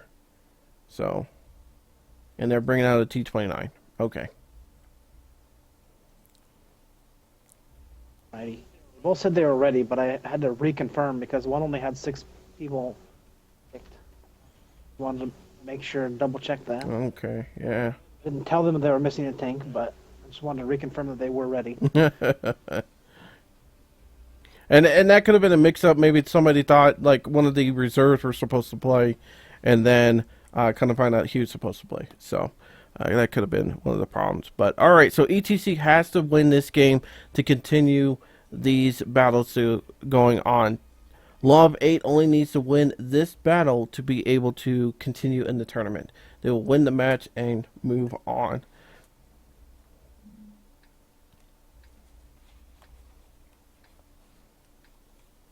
Alrighty, here we go. Now, majority of the teams we've seen have gone straight up the center, but it looks like the ETC teams, light tanks, are not going straight up the center line. It looks like they're going to go all the way around the map along the coastline, and it looks like Law of 8 light tanks are going to go through the city.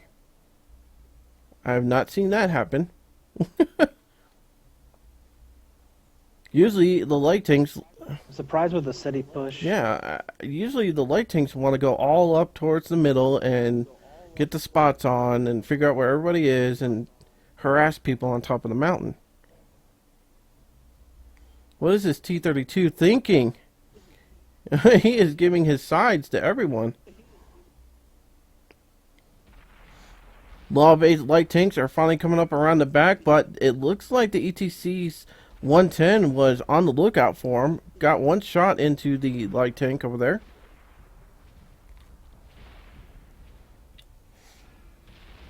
Bulldogs put in heavy fire right now on the backs of That Team is, 8. yeah, that's exactly I think that was a smart move. It's forcing Law of 8 to push and have no protection. These Bulldogs are definitely putting some punishment on. And ETC is taking the lead right now, 2-1. Bulldog is pushing up. His buddy should have came with him, but it doesn't seem like it really matters. It's 3-1 right now. Now, one of the hardest things I think about trying to cap this flag, Law of Eight's trying to cap it, but the unfortunate thing is that they only have 2 people on there. There's 30-something seconds left, and this map is so small that these heavies can get back pretty decently and probably contest this. And we might see another win for ETC. And look at that, the Bulldog was able to get in there and start putting some punishment on. There is 1 tank down. 1 tank left on the Law of 8. This was a very good strategy by ETC. This was played out fantastic. This was a perfect execution. They didn't even know they were going to get shot in the butt. And ETC took advantage of that with their Bulldogs. Allowed them to get some really good hit points in there and forced the Law of 8 to push over the hill probably way too soon. And gave ETC the win for this battle. Good job, ETC.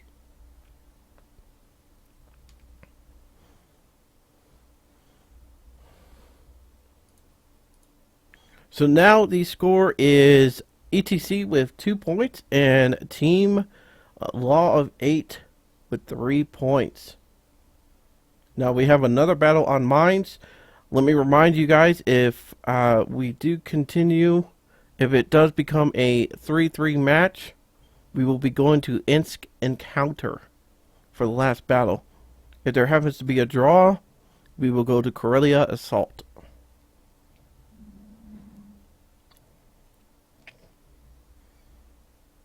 I think that's one of the problems I see with ETC, and I noticed Mobius was just saying something about that in chat. And he might have been talking about Law of 8's light tanks, but I feel like the ETC side light tanks did good by starting off and shooting the Law of 8's heavies in the back, but the other light tank was not in communication with his other Bulldog friend, and they should have pushed together.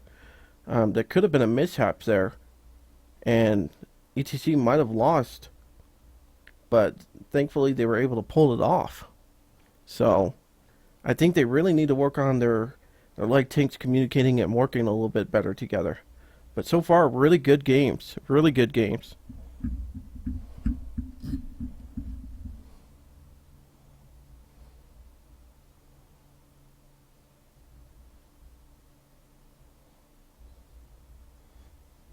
Now, I'm wondering if Law of 8's going to be changing up their tanks completely. We see a T-54 on there, but are they going to be adding another light tank, or are they going to be adding a heavy for this?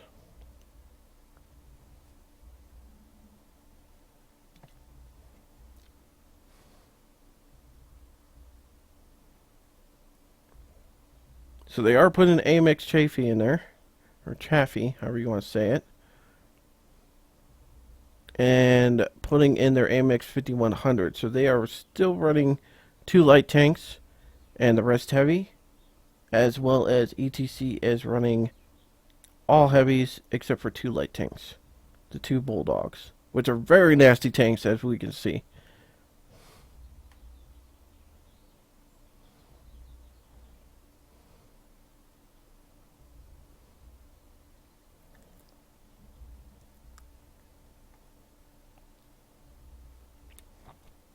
Alright, so we got the confirmation that we're good to go. And here we go. This could be our final battle, unless ETC can pull off another victory on mines. Let's see what Law of 8 has to do. Changing up their plans maybe a little bit to be able to beat ETC on this. ETC seemed really solid that last game. Really solid.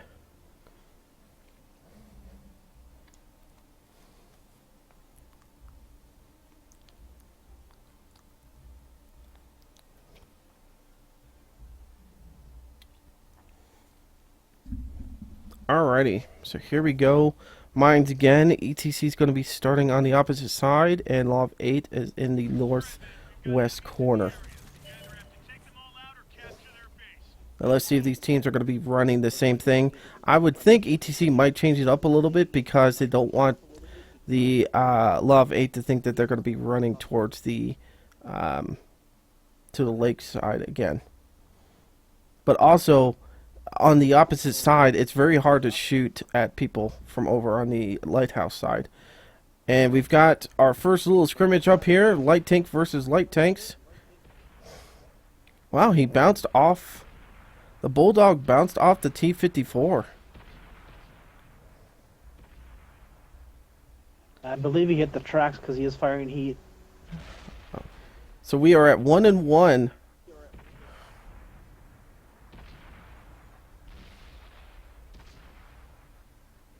Alright, now we've got our main battle going on in the middle of the mountainside here. And it looked like somebody on Law of 8 pushed up a little bit too soon. And allowed a couple extra hits in there. I feel like Law of 8 is pushing a little bit too much with some of their heavies. They were able to take out one of ETC's heavies, but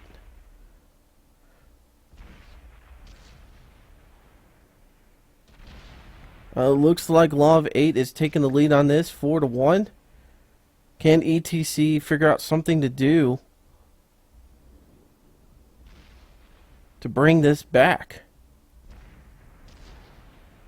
You know, one of the things I've noticed in these games is that nobody's been using dead tanks to really get a hold down position. You know, the 110s and the IS-3s, you know, their main armor is really, I mean, of course they have the pike nose that can bounce things, but their turrets are just crazy ridiculous in armor.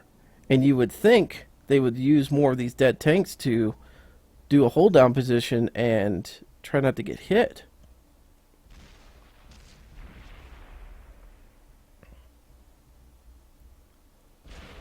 Law of 8 looks like they're going to try to push this now. ETC is trying their best to take on everything that is going on right here, but I don't know if they have enough hit points left to be able to handle this. 110 is the only thing left, and he's got less than a quarter of life left. And that's going to be it. Okay, so Law of 8 wins this match and battle. Good job, everyone. Good job. Let's give it up for ETC for doing an awesome job. You know, coming back and showing that they don't play around. They did a really, really good job playing today.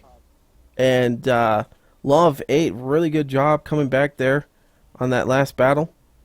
And being able to pull it off. So, there you go, guys. That is the end of this match. We got one more match coming up. It's going to be at 5 p.m. So, that's going to be about, what, an hour from now?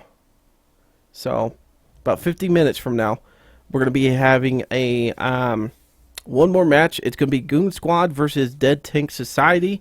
That's at 5 p.m. Eastern Time. We're going to be leaving the stream up so you guys can listen to some music, talk in the chat. Make sure you guys go over to Ali's channel. I will put that in the Twitch chat right now. Go check him out. He's my co-host for today and moderator. He's the one that's setting up all the rooms, making sure everybody follows by all the rules and everything.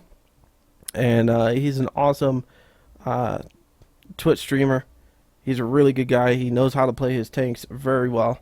So go check him out. We're going to go take a break. Like I said, we'll be back for the next battle in a little bit.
Alrighty, everyone, we are back. Thank you for coming out to the World of Tanks Community Tournament. We are on our last group for today. The two teams we're going to be seeing today is Goon Squad and Dead Tank Society. And it's going to be an awesome match. It's been a great day. I'm glad to be your host today, being able to come out here and host World of Tanks Community Tournament on the Xbox One and 360. And I'm so glad I got my co-host, Ali, here. And my admin, I mean, he's been working his butt off all day, making sure these matches go smoothly for everyone. We haven't had any hiccups today. And I just want to thank Ali for coming out and doing that today. So thank you again, Ali, for doing that, bud. Appreciate it. No problem. So we also want to thank all the teams that participated here today. And really good games today. Thank you guys so much for participating, and for you viewers, thank you so much for coming out and watching today and supporting your teams. This is a community tournament. It was made by people like you. A couple people got together and decided to make a tournament. It was amazing last time they did the tournament, and this is season 2 of the tournament. So yeah. So anyways, we'll be starting off pretty soon. We're just waiting for the rest of the teams to make sure they have all of their people in. And Got a special guest coming. oh, we got a special guest coming. Who's that? Hello, gentlemen. Oh my goodness. I've only got about an hour, but I saw that you had one final series, and I figured if you could use a hand, I'll make myself available. I appreciate that. Ali's a little bit underneath the weather, so he's trying to comment when he can, but he's trying to save his voice. I'm pretty sure he's going to have to live stream again tonight on his own. So I really appreciate that Ollie has been putting forth this effort while he's been sick. I totally understand. Yeah. So I'm here to help as much as I can.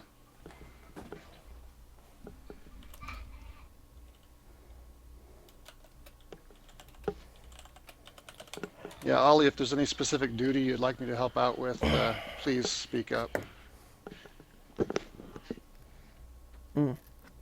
So, Pat, everybody should be able to hear you today. Apparently, when I made everything yesterday, the Elgato switched everything back to its normal settings. So, once I turned that up last night when I got home, everybody was coming through clear. So, everybody should be able to hear you nice and good. So, Cool. For better or worse. for better, for Now, worse. I do have some background noise, so if that starts coming through, let me know, and I will use the mute button. No, we could definitely hear the little munchkin things here and there, but that's okay. Everybody knows that it's a community tournament. It's not like, we're on ESPN or anything All right. like that, so we're good. Everybody understands. My boy is watching Winnie the Pooh.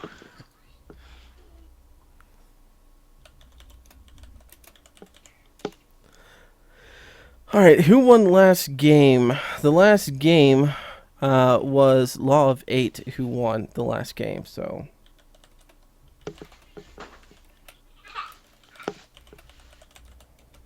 So they're going to be moving on. Anyways, like I said, this match is going to be starting really soon. We're just waiting for confirmation on both teams and getting their team or their tank selections going out. Goon Squad versus Dead Tanker Society. And let me read up to see if we've gotten the okay or not. Ali, are we doing a 2-minute timer for this? Yes, we are doing the 2-minute timer. Okay. Waiting on confirmation from DTS to say they're ready, and that 2-minute timer will start. Okay, so there you go. Now, it's been an amazing day today with all these battles. We've seen some really interesting choice decisions on these teams, and sometimes it works, sometimes it doesn't. So, one of the main things we've been seeing on this map is anywhere between 2 to, 4 light tanks running on this map. And we've seen a couple of just 1 or 2 light tanks, and the rest are heavy. So, I wonder what these two teams are going to be doing. So, I didn't get to see Goon Squad do play yesterday. So, how were they yesterday? Goon Squad yesterday, they had the dubious pleasure of going up against Immortals 2, and so that was a really tough road to hoe. Immortals was looking very top form. Okay. Goon Squad put up a great fight. They had the right spirit, and they really gave it their all. But Immortals are tough to beat. Yeah, no, we saw them earlier today. They did wonderful in playing. They did really, really well. Seeing Locked and Loaded play, a break off unit from, was it PG? They were amazing, phenomenal players. They were really, really good. Yes, they are. So, I believe a lot of the Locked and Loaded crew were formerly part of PG2. okay, okay. I recognized a lot of the names from when we played them last tournament.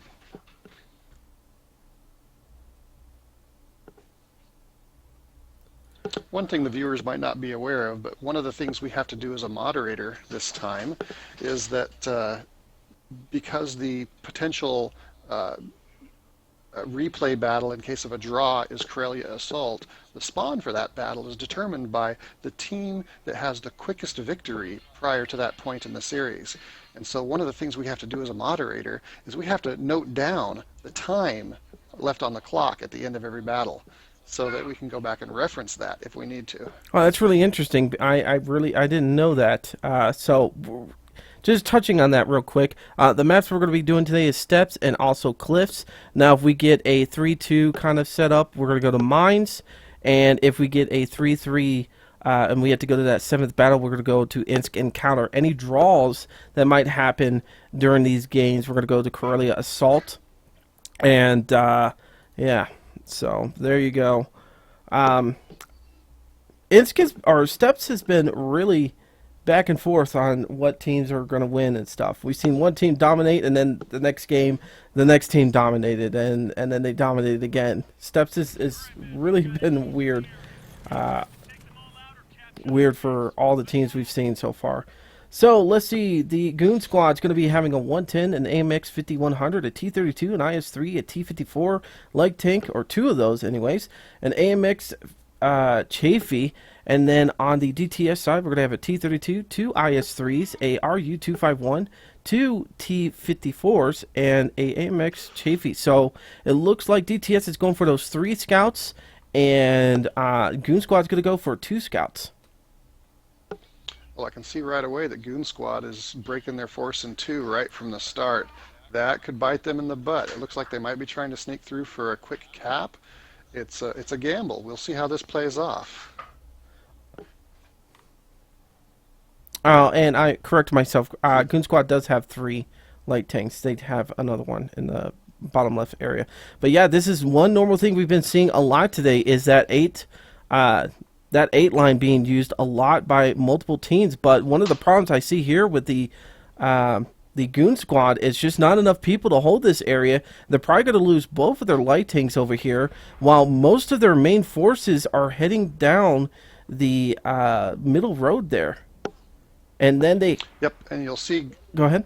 2 heavies pushing for the base right now on that 6 line.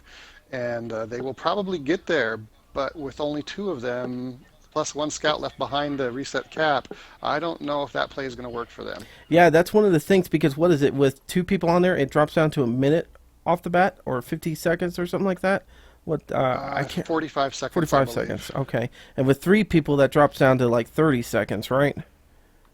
Exactly. So, yeah, there could be a huge difference here, but...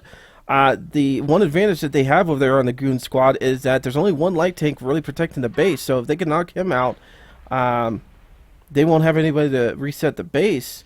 Unlike over here, the Goon Squad could reset pretty much for a little bit now. They got 2 heavies still left.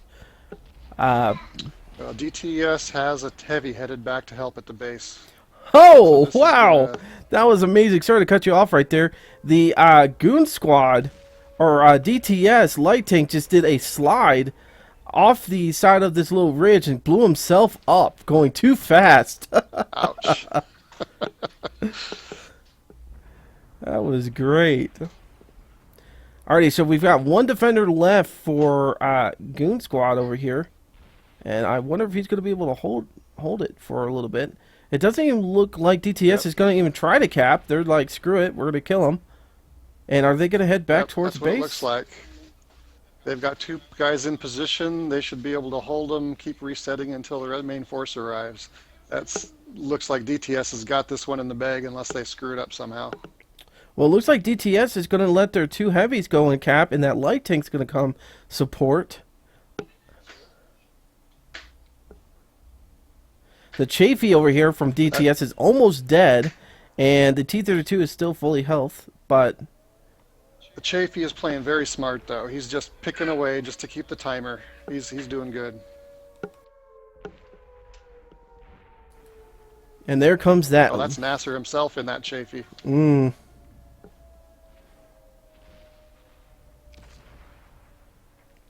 Here comes the wolf pack of light tanks coming in, and the Yep. T-32 got the final blow right there.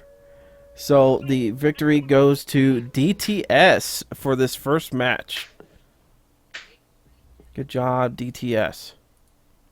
That was a really good battle. It was a weird kind of strategy. Both, well, DTS kind of went the normal strategy I've seen all day, but Goon Squad, it kind of seemed a little weird what their strategy was going to be.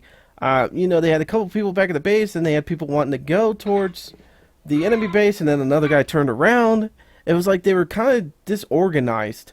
And, you know, as we said at the beginning of all these matches, the first time coming out, you want to see how the enemy team's going to react and do things. So maybe that was their thing. They didn't, you know, understand that DTS was going to do that. So hopefully they can come back on this next game and be more prepared for what DTS has to bring.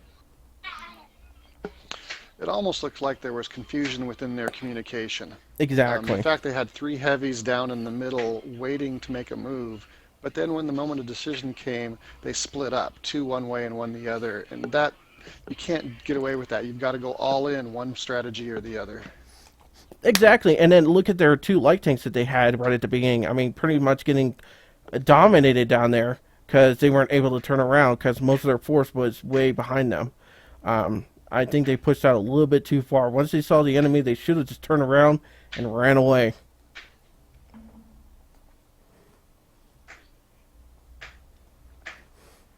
And maybe not a lot of people that are watching understand this, but every tank that you have on the field is deadly. Until it's dead, it could still be a deadly tank. So if you lose somebody because they just accidentally ran into an ambush, that's one less person that's putting damage out there for your team. Or drive off a cliff. Or drive off a cliff. You know he's probably smacking himself in the head. He's like, how the heck did I just do this small little jump? And he turned sideways and...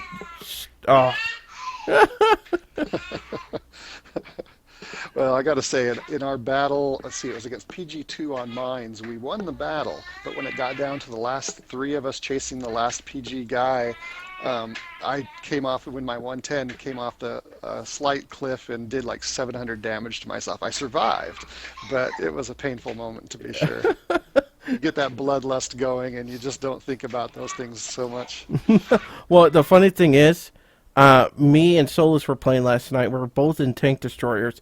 I think he was in his Jack Panther too, and I was in my SU-122-44. Anyways, we both go around a corner and we both hit the same rock, and we're like laughing about it. And then we go up a hill to go shoot down at the bad guys, and we both slide off the hill accidentally and both blow up right next to each other. We're just like, are you kidding me? Gotta stop laughing. Alright, we're just waiting for that 2 minute to get done. We are running the 2 minute rule on this on these matches today. So and once we get into the battle, we'll look at the tanks and see what they might have switched around, because it looks like they might have switched a couple of tanks around. Yeah, Goon Squads, the only thing they have more than a single tank of is the 54 lightweights. Everything else is one of a kind. Mm-hmm. DTS, I see a couple of IS-3s, couple of 54 lightweights, and then a mixed bag as well. So they're actually, considering that you got a 110 and a IS-3 that are pretty similar on Goon Squad, it makes their overall force structures pretty similar.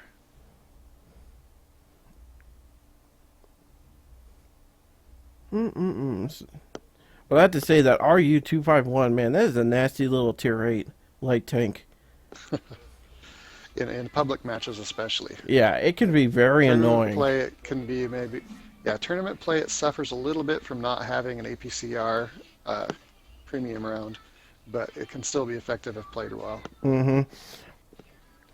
And I have to say, the Bulldogs today, especially the last games we were watching, the Bulldogs were just being so ferocious on mines, coming up behind the enemy and shooting them in the butt and just taking so much hit points out of the enemy heavy tanks.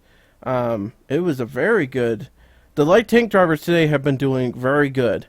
There have been some mishaps here and there, but they've been on the ball, being a nasty wolf pack, exactly what they need to be. Go spot, leave a little bit, and then come in from that rear attack or side attack that nobody sees you coming, and destroy the enemy team. Alrighty, so let me look at these tanks. So we've got a Goon Squad's got a 110 AMX 5100, a T32, an IS3, two T54s, and then an AMX Chafee, and then DTS has a T32, two IS3s, a RU251, and two T54s, and an AMX Chafee. So pretty much identical teams, except DTS has one extra light tank. And Goon Squad has that autoloader capacity in that AMX 50, so that's a significant asset as well. Yes. But just because they have autoloaders, if they don't get all their shots in and they have to reload, that reload is, and that's one thing it takes talent to use them right. And those teams have to sit there and think, is it worth using or not? As we just saw, there was it looked like an okay, I thought that was an AX, but the IS3 shot. I was going to say... Well, it looks like Goon Squad learned from the last battle, and they've come out this battle, and they've kept their force much more mutually supportive. Yes.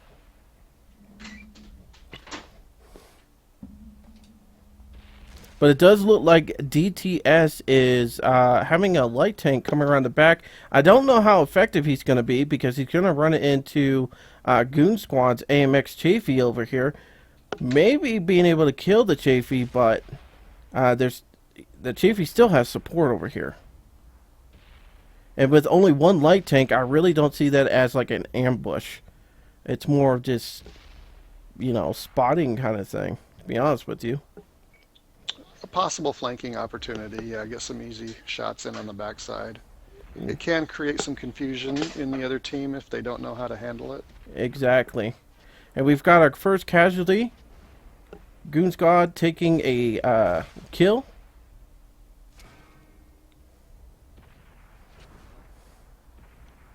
Evened up real fast, though. Yes, it did. Yeah, see, Nasser's back there with his AMX Chafee in a great sniper position, and he's just picking away. And I think Goon Squad's noticing that, and they're just going to try to push over a little bit. Yeah. It's 2-2 now. It's Trying to get rid of... 3-2, yeah. 3-2 now. 4-2 now. Goon Squad... 4-2. Wow, Goon Squad is making it count this time. They're focusing better. They're focusing a lot better, and, when they... Like you're saying, getting shot in the back there, they all decided to just go ahead and push. And that was, I think, one of the best things they could have done. So, yep. We got 3 heavies and 1 light tank for the Goon Squad, and 2 heavies and 1 light tank left for the DTS. Now, it's still anybody's game. It looks like majority of these tanks are at half-life on the Goon Squad, and... T-32's getting beat up on pretty good, though. Oh, but the light tank was not fast enough shot to get around the T-32. So now it's an even game here. And the IS-3's kind of got like a hold-down position before that because of that little bit of dirt there. Only showing his turret, probably. And there goes that little light tank. Oh! Oh, there goes the 5100. As we said, it's... Yeah, that Chafee, Nasser is really making that little thing put in its paycheck today. Yes, he is definitely doing that.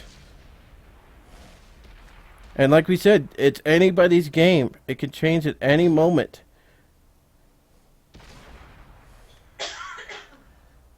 Oh, and he tried for it. Oh, wow. Awesome ending. Awesome, awesome ending. Wow. As you can see, he really wanted to use his speed to outmaneuver that tank, but he just couldn't get up to speed quick enough to be able to get out of that turret rotation, and got hit there right at the end. So Goon Squad gets a point here.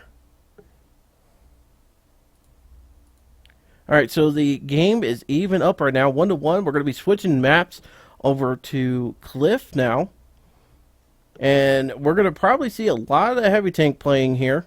That's what we've been mostly seeing. We have seen one squad do 3 light tanks, lock and load, for one of their final battles.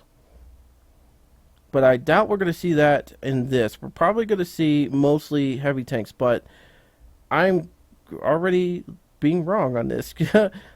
Goon Squad looks like they're going to be running 3 lights.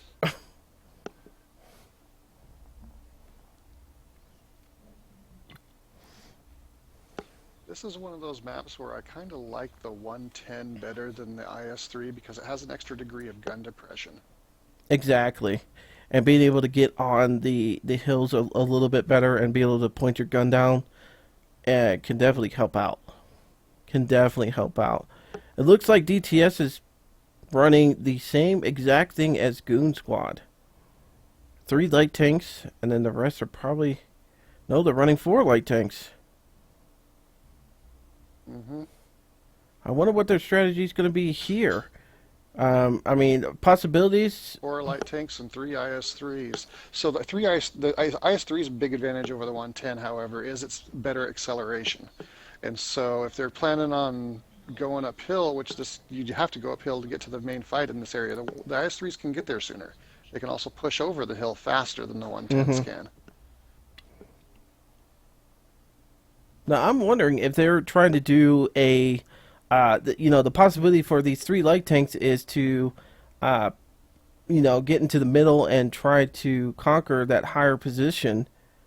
Also, we've seen where some of the light tanks have been trying to go around the lighthouse area and get behind the enemy. It hasn't worked today yet because most of the teams have been able to block that area. But we'll see if that happens today, if they're going to be paying attention around that lighthouse area. Well, what DTS has there, 3 IS-3s, T-54 lightweights, that's a powerful combination.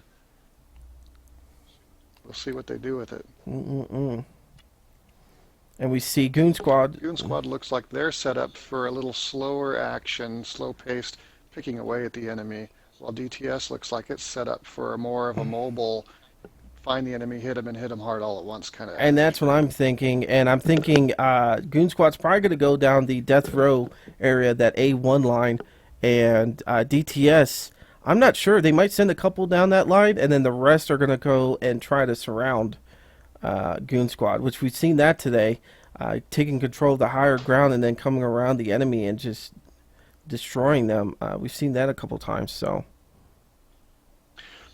Something I've seen people use very effectively in past tournaments as well is to come down that one line and then swing the whole force right up the road there, up the hill at, what is that, about E2, E3? Yes. And I think we've seen that once or twice today, where the enemy team didn't take advantage of that, and so the other team went up that way and was able to capitalize on that and be able to shoot at the other tanks right in their base, which was kind of weird. We saw that in the lock and loaded game. And somebody was asking, what is it? I'm trying to keep up with chat, but it's very hard to keep up with chat while doing this. But yes, there's reasons why there's extra people in the game, in the lobby, that aren't selecting tanks. They are reserves. Sometimes they use them just in case someone gets disconnected. Sometimes they use them because maybe they have a tank that's specific for a map that they're going to be running on that somebody else doesn't have. So those are some reasons why they have those people there.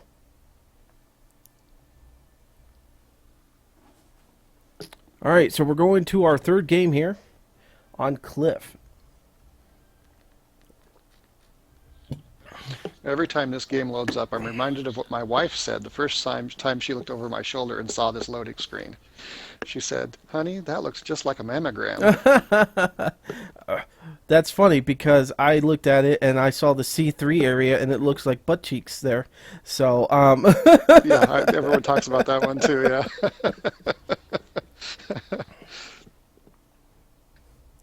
alrighty, so here we go, guys. Let me get my spectator mode here and call out the tanks real quick. Goon Squad's going to have two 110s, a T-32, an IS-3, and two T-54 light tanks, and an AMX Chafee.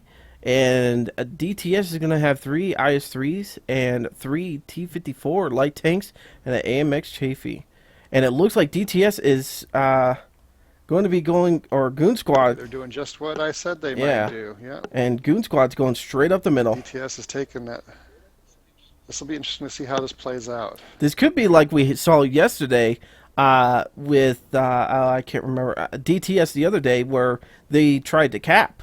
They went around the side just to go cap.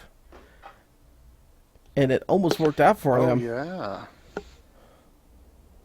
But DTS, look at them. They're holding up a little bit here, setting out their light tank. Like, where's the enemy at? Uh-oh, we need to start pushing because they might have went high. And that's what they're... Well, they know. That's what that strategy does. If you don't make contact on the one line, then you know the other side it went high. You don't know exactly how many are in the middle and how many went the 8 line, but you know they're all up in that general Exactly. area. Now, some people might be thinking, oh, well, Goon Squad's going to lose their cap because there's no way for them to fight. Actually, to be honest with you, those heavy tanks that are near that ridge line can still shoot at the base if they have a light tank spotting for them. So if it starts getting capped. Oh, here we go. Goon Squad's heavies are going to make... Yep, there we go. Shots fired. Yep. And DTS is in a better position because they're using that little bit of a hill right there to keep majority of their upper plate hidden. As you can see, a lot of these rounds are going over or bouncing. Goon Squad is coming down in force. Oh, that was a big bounce there. Another one. Now, Goon Squad's going to have to do something here. They've got 2 people on the cap. They have to respond to this.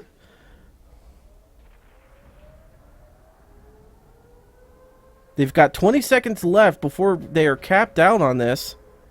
And it's going to be an easy win for DTS. There's a light tank going to make it back in time, it looks like. Yeah, they're engaging fire with the cap right now. The Chafee's got him under fire. So all he's got to do is keep it reset in 20 seconds. All right, so we've got another light tank helping them out. Yep. There they go. So it's an even match. A Chafee and a T-54 lightweight on each side at the cap. Oh, and there goes one of the Goon Squads. Yeah, if they can take out that T-54 lightweight, Goon Squad will have a chance to finish that cap. Or I'm sorry, DTS will have a chance to finish that cap. DTS, yeah. Yeah. But they jumped off the flag. DTS is really cleaning clock up on in the main battle, though. Look at that. Yep, and that was the advantage of being able to go up that hill. I mean, like I was saying earlier, you know, having that little bit of a ridge right there and being able to protect that lower plate or even the upper plate, it's kind of hard for those tanks to really shoot down on those weaker spots. The only thing they see is the turret. And so there's a good chance of them having to, you know, go into balance. Well, this is interesting. One of the DTS lights is going back to keep cap pressure on, while the other one comes up to help it with the main fight. Oh, wow. Oh, no. This is Goon Squad has pulled this back big time. Now, the T-32 needed to keep pulling forwards, I would have thought, because I was worried that this light tank... Yep, that's what I was worried about. The light tank was going to take them out, and it happened. So we got a T-54 versus a T-54. And they're both about one shot. Oh, and they prime each other. Oh! Oh, that was a good finish. Good finish. That was close. So DTS goes up with another point. It's kind of funny because it's like DTS wins, but then Goon Squad's like, okay, we see how you're playing.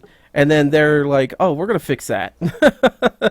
Now, unfortunately, that will screw them in the end once DTS gets to 4, if they're just having to learn every single match. But yeah, Yep. And that was another battle that could easily have gone either way. That was, yeah. a couple of ricochets away from going the other way. All right, so we're going to see if anybody's going to be changing up anything. To be honest with you, as close as that game was, I would probably, the only thing I would change up is maybe the strategy. Maybe try something a little bit different. But the tanks that they were using against each other, it was a pretty even match all the way through. If it was me, I probably wouldn't change anything. I would just tell my guys, hey, let's try something a little bit different, but keep our same tanks. So...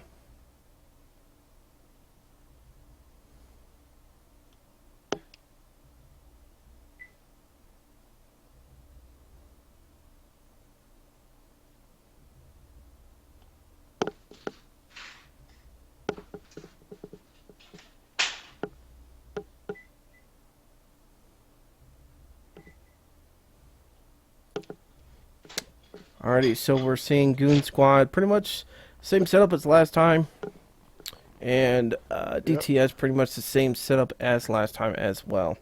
So, score right now is Goon Squad has... No, there is a difference, though. DTS has swapped out an IS-3 for a T-32. Oh.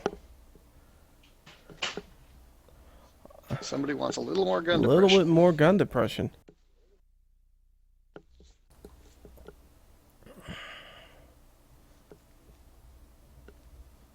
And that could have been a factor when that IS-3 was going up. I don't know who was playing that tank, but maybe he was complaining that because his gun depression couldn't go down enough, he couldn't finish off that T-32. And that might have been, it could be him trying to switch out and use his T-32 instead. So we'll see how that plays out. Right now, the scoreboard is DTS is in the lead by 1 point.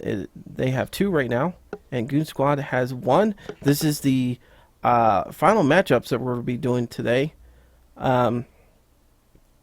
So after this, yeah, that's going to be it for our stream. But one of these teams has to hit 4 before we can end this, and they can move on in the tournament. So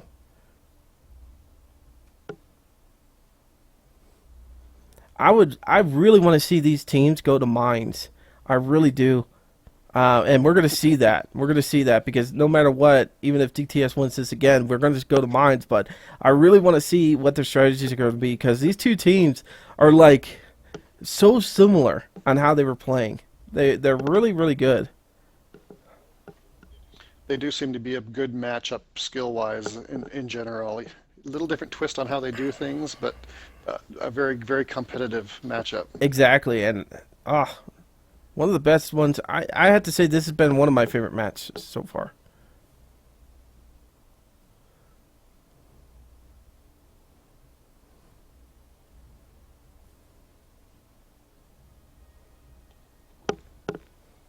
Did I do everything right? I feel like I messed up. Everything I don't looks remember good up switching from this sides end. or anything like that. 1, 2. Yeah, I didn't switch sides. Yeah, that's the only thing. Oh, you're right. You're right. So Let everyone know it's going to have to be a restart. You go ahead and put it in Discord chat. Tell everybody restart. Yeah, I did. Okay. I had a brain fart there. My bad. that's okay. You've been doing this all day without any hiccups, so you're allowed a hiccup. As soon as I started, I knew I'd messed something up somewhere. I don't know what it is though. Yeah. Glad Yep, the they're teams were going on to top of drown it and themselves. They got the message. That's Yep. good Alrighty. play on their part. So, viewers that are watching, what's supposed to happen is each game we're supposed to switch sides. Each team's supposed to switch sides. If that doesn't happen, it's an automatic just redo. So what they're going to do is go drown themselves real quick, and then we're going to restart the game. So we'll just switch sides real quick. And Yep. And Allie, go ahead and tell them in chat they need to pick the same tanks that they just picked so that you can restart as soon as fast as they get those tanks picked. Righty. just watching these guys jump into the water. It's just so great.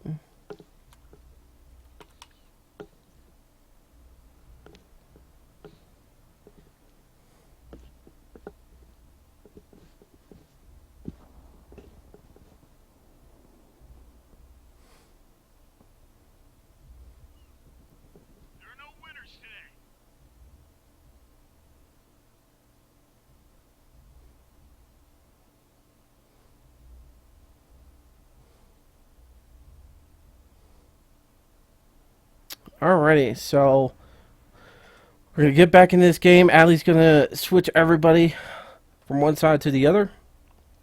This is just one of those rules that we have in place.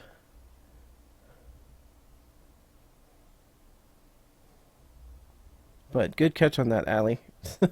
He's like, I didn't. Aw, dang it! I didn't switch him. The teams probably realized it as soon as they hit the map, and they were like, "Hey, hold on."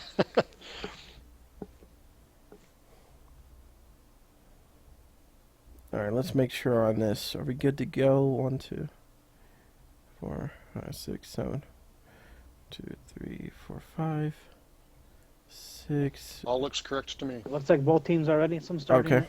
Hold the tanks. Yeah, that's all right. You're good. Mobius said, "Good job today, Ken. Helps when you actually show up." So funny, dude. I have work, and this was a last-minute thing. But I do want to thank Allie and Pontiac Pat for helping me set all this stuff up at the last minute. So I appreciate your guys' help. Immortals and some of the other teams were very disappointed to hear that they weren't going to be streamed. Well, they got streamed today, so there you go. They got streamed today. So, unfortunately, I can't help.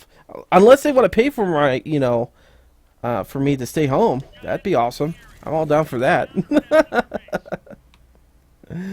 Anyways, so looking at the Goon Squad again, 2 T1, or T1s. Goon Squad has 2 110s at T32 and IS-3, 2 T54s and an AMX Chafee.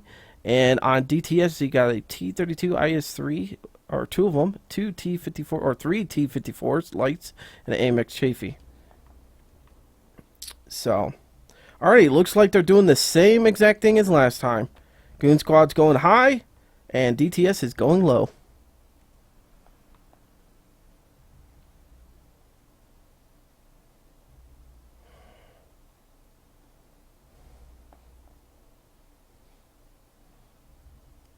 Alrighty.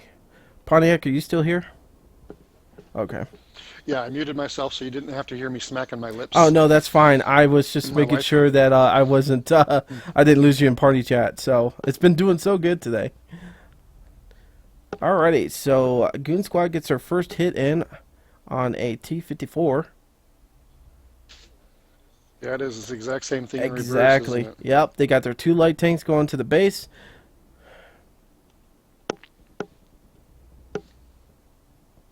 Exact same thing, and Goon Squad's going to be sitting here like, yep, they're doing the same exact thing, and we didn't do anything to stop it.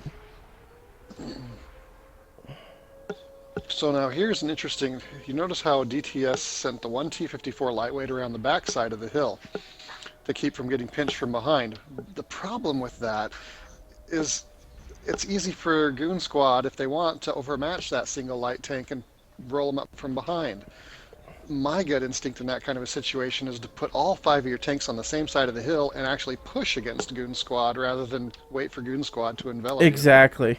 And this is exactly what you're talking about right here. That 110's going to try to get a ram in there. Didn't get enough speed to do it. And this time Goon Squad sent 3 light tanks to clear the base instead of just 2. Yep, it's enough that it's forced DTFs to abandon the cap. Yep, they're leaving 2 on the high side so that they can snipe, and 1's actually going down the spot. Okay. Looks like DTS is going to win the top battle. The valley battle is leaning towards Goon Squad.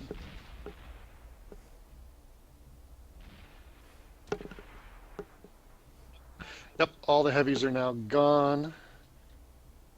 So we have 3 light tanks left. One thing I didn't like about that is that Goon Squad sent 3 tanks back, but at the same time they pushed in when they were down a tank in the middle.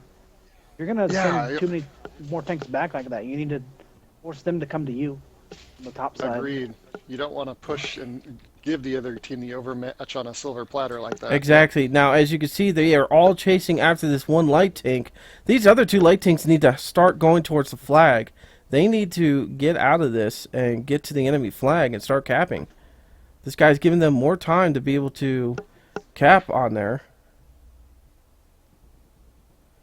Because if Two T-54 lightweights. What's their health they are situation? one I'm shots, closing to they see if are I can get a both look. one shots. Well, that's going to be tough to clinch this then. Well, hold on. What is the Goon Squad guy doing? Is he going up top? No, he's full health. Oh, you mean the Goon Squad guys? Okay, sorry. DTS, both of their light Yeah. tanks are one shots. The Goon Squads are pretty decent. So this is a closer fight than it looks just by numbers then. Well, you can't forget though that DTS still has an IS-3 and a T-32, still halfway of life, a little bit more than half. Oh, and they're just capping. Yep. Look at that. They're like, we're not going to chase them around the battlefield. We're just going to go take the cap and make them come to us. Exactly. That's a smart move. That is a great call on Nasser's part. I'm assuming that Nasser is the caller for the team since he's the team captain and driving the light tank. That's usually how that works. And it looks like they're going to get it. Alrighty, so DTS takes another victory over Goon Squad. So as you can see now, the points right now is DTS is in the lead with 3 points, and Goon Squad only has 1. So from here on out, Goon Squad cannot lose a battle. They have to win every single battle now if they want to win this competition or this match today. DTS only needs 1 more battle to win this. So, I'm thinking they're probably going to set this battle on mines the same way they did with steps. I think they're probably going to be using a lot of light tanks. That's what I'm thinking DTS is going to do. Possibly. I've seen both light tank strategies that have worked to take and really seal off that top hill. I've also seen heavy tank strategies work really Yes. well. This is a map where really anything can happen. It's all about who can play the situation that they're handed and the best and react the quickest. And it's really a fun map to watch on, in my opinion.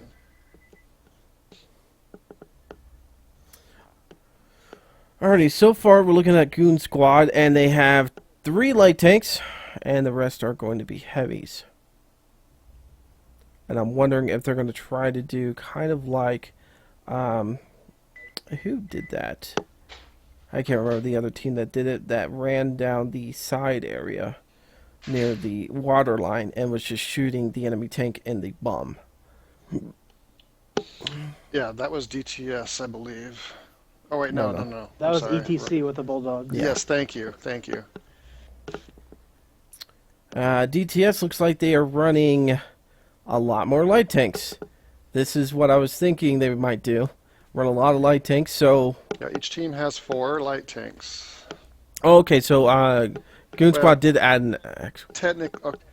Okay. Goon Squad technically, they're switching one out. How close are we to the timer being done? Will he get switched back in time? We got 40 seconds. Okay, he's got time.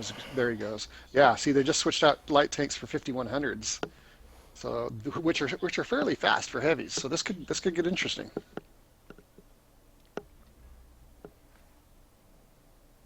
But what I'm really worried about is DTS having all 4, light tanks, man. They're... A wolf pack like that, 2 bulldogs and 2 T-54s. Those are some nasty tanks. Mm-hmm. Both of those tanks are nasty. You have to give respect to the Bulldog's clip capacity. When it's running that autoloader, that's a 1500 damage clip, so it can take down an IS-3 if it lands. That's what I'm saying. 2 bulldogs running on the same team as the T-54 light tanks.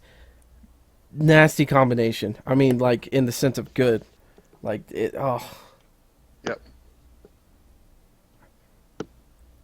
Now, whether they're going to play them correctly in the sense of strategy-wise, which way they're going to go, if they kind of do like that other team did and go down the waterline and then come up behind the enemy, they definitely have the speed, mobility, and the firepower to really wreak havoc on the backside of the enemy.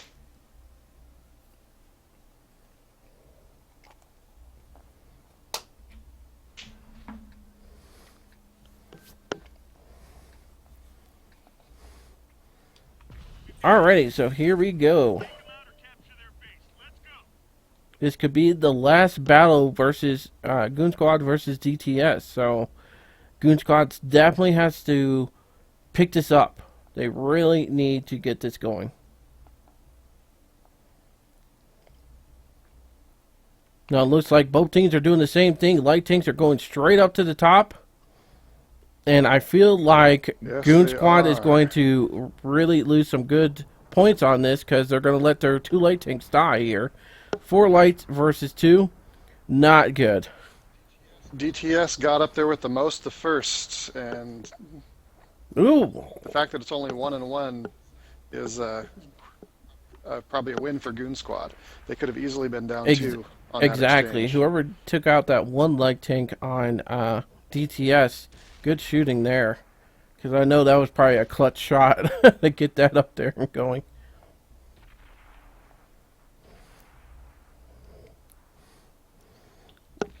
Goon Squad is doing a good job of not pushing too much into the crossfire. That's a bit of patience that a lot of teams don't Yes, have. but one of the problems I'm seeing that they're going to have is these light tanks up top are already starting to shoot down on their heavy tanks, which is not good. Yes. And now these heavy tanks have to focus on the light tanks, and they're going to get shot up by the heavy tanks. Well, an interesting weakness of the 5100 is it has very little elevation, and so you see that 5100 down there just below the cliff. He couldn't get his gun up to bear on that T-54 lightweight.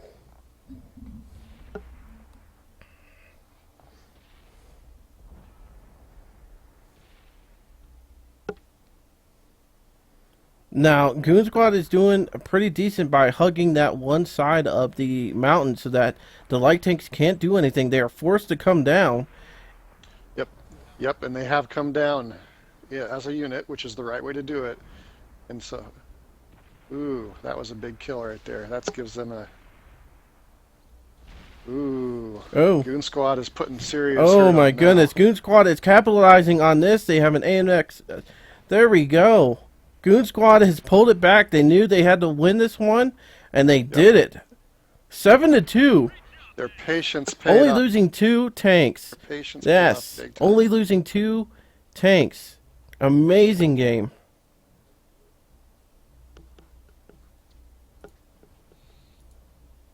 Oops. Alrighty, so we're going to have another battle on mines. Now, as we said, if Goon Squad can pull this off and make this a 3-3 game, we will be going to Insk and counter battle for the last battle. So if Insk can pull this off, we're good to go to getting another gaming there. If not, DTS will take the win today if they win this next battle. And I think Goon Squad and DTS both are probably thinking to themselves, the enemy team is not playing around. DTS is not playing around. Goon Squad's not playing around. They have got their stuff together, and they are definitely making the other team know it. Yep. Fortunately, because both teams played yesterday, they had a chance to get those first game jitters out of the way, and so they're probably a little more relaxed today and a little more able to focus and, not get caught up in the emotions. And I think that showed in Goon Squad's patience, in that they waited and didn't go into the trap. Exactly. And that paid off that battle. Exactly. And those 2 heavy tanks that were getting shot at by the light tanks up at the top, they were smart. They moved in next to the mountainside and made those light tanks come down to them, which allowed them to capitalize on that and destroy those little light tanks. So, Yep. it looks like DTS is still running with the same setup. And Goon Squad, pretty much the same thing. 2 lights and the rest are heavies.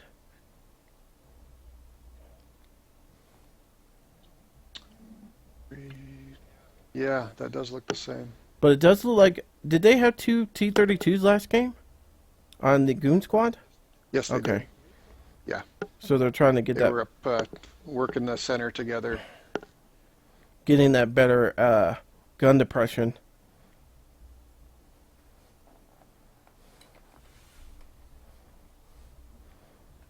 All right, we're just waiting for the 2-minute mark. We want to thank you guys so much for coming out and watching this live stream today of the World of Tanks Community Tournament on the Xbox One and 360. I want to thank Pontiac Pat for coming in for this last set of games, and also Ali for being a co-host and admin for today, and doing an outstanding job of keeping these battles going without really any hiccups, except for that last one that we will rag on him forever and a day for. But no, Ali's been doing awesome. Wow, you even like called me out on that? Rude. But yeah, it's been great today, guys, and thank you guys so much for your support. Remember, this was made by the community, this tournament, and the last one was all made by people like you that wanted to have a tournament for the Xbox One and 360, and it's gotten so much popular. Who knows what it'll be like at the end of the year? Maybe we'll have our own little esport going with the Xbox One and 360 version. So make sure you guys go check out Ali's Twitch channel. Let me give a kudos on air to Saberwing. He has done a great job in spite of what some of the naysayers on the forum are saying. He's busted his butt. He went to bat and got Wargaming to give every participant in this tournament 2 million silver after it's done to help to pay for all the costs of the training room time that they're spending. And that's huge. That is amazing. And thank you, Saber, for doing that. We really, really appreciate it. And Wargaming for being so supportive of the community and helping us with this. So, alrighty. So our teams have switched sides. Let's see if they're going to stick with the same strategies or not. I'm thinking Goon Squad's probably going to run the same way they did last time. Except it looks like their light tanks might not have spawned in. Okay, there they go. Starting to move now. Maybe somebody... Well, the topography is a little different. That north spawn can get to the hill faster, but look at here. DTS isn't using that. Oh, they came right over the 4 line before their heavies. That's a mistake, in my opinion. That is a huge mistake. And they're going to ram a light tank and put them out of commission. They've already got one down. Goon Squad's going to capitalize on this before the other heavies get there. It's 1-1 right now, but I really think Goon Squad's going to really 2-1. Capitalize on this big time. Look at this, 3-1. 3-1. Yeah, see, those T-54s should not have pushed over before the IS-3s could support it. That probably cost them the battle. And we're going to be going to our next battle, guys. It's a 5-1 game right now. I really don't think DTS is going to pull this out of the hat. Wow. I think they were trying to get the rush on, and maybe they were thinking, oh, an ammo rack. Nice. Maybe they were thinking Goon Squad was going a different way and just said, screw it, let's keep pushing. And it definitely didn't work in their favor at all. DTS has one IS-3 left. And there you have it. Goon Squad gets their third 5:15 left on the clock when the last IS-3 died. That is the 3 of this series. Which, Game 7 could be a decider that determines who gets to pick spawn for Karelia. There you go. So right now we're going to be going to Insk Encounter. First we got to go to Insk.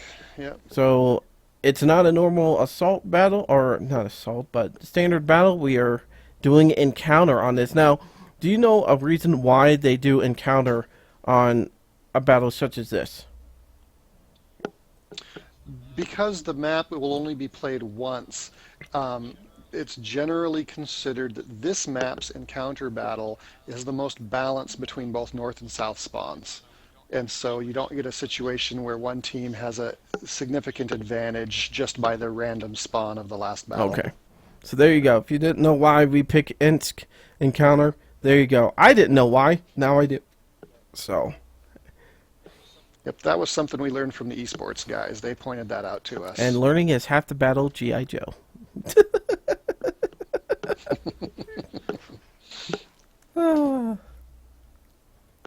It's been a long day. It's been a great day, but I was telling Ali when we were in our break, my butt is killing me. I need a better gaming chair.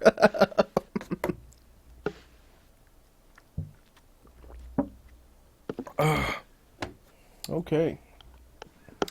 So I'm thinking majority of the teams are probably going to be picking heavies on this. And I think that's Goon Squad's trying to see and figure out what DTS is going to pick. And it looks like they're trying to counterfeit, or not counterfeit, but countermatch them. But they are bringing out the AMX Chafee. I just want to say, because Goon Squad won that game, they got to pick which side they wanted on this map, and they picked north side. Okay. Okay. Which I kind of like north side a little better than I do the south side.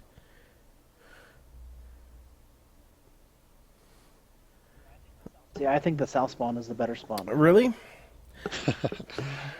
Yes. And that right there explains why the esports guys say it's pretty balanced. You'll get opinions on both sides real easily. So So just a heads up, I need to be headed out here in about 9 minutes, which is enough time to finish this battle. But if for some reason this results in a draw, I will not be able to stick around for a Karelia assault. Okay, well, we appreciate you coming out and helping us out, buddy. We really do. I'm glad it just happened to work out schedule-wise. So, looking at these two teams, DTS is running all heavies here. They've got 2 Tigers and 3 IS-3s and 2 AMX 5100s, while on Goon Squad they are running 1 light tank, 3 IS-3s, an AMX 5100 or 2 of them, and then a 110. So this is a classic showcase of the difference between running the 1 tier 6 versus the 2 tier 7s, and that strategy of using the Tigers for their DPM and health pool. So we'll see which one actually plays out, because this is a debate that even our clan has had within itself on how to set up this battle. So this will be fun to watch. Now, we did see something like this on Himmelsdorf the other day, having those 2 Tigers, and unfortunately that team lost that battle, but the 2 Tigers withheld a lot of punishment and was able to do a decent amount of damage to the enemy team before they got destroyed. So, like you're saying, switching out for those tier 7s might be the way to go. We'll see. Alrighty, guys, so this could be the last game for Goon Squad and DTS. Both of them only need 1 point to reach 4 and win this portion of the tournament and move on. So good luck to both teams, and we'll see what happens. I kind of want to see a draw. I'm sorry, I really do. We haven't had any yet on this group, have we? No, I haven't seen anything, and I haven't heard the other guys saying the same thing. So we had a couple of really close battles, but nothing actually went to a draw. We had some draws yesterday on groups A and B. oh, nice. Okay, on the other groups, okay. Yeah, I believe 2 games were draws. Nice.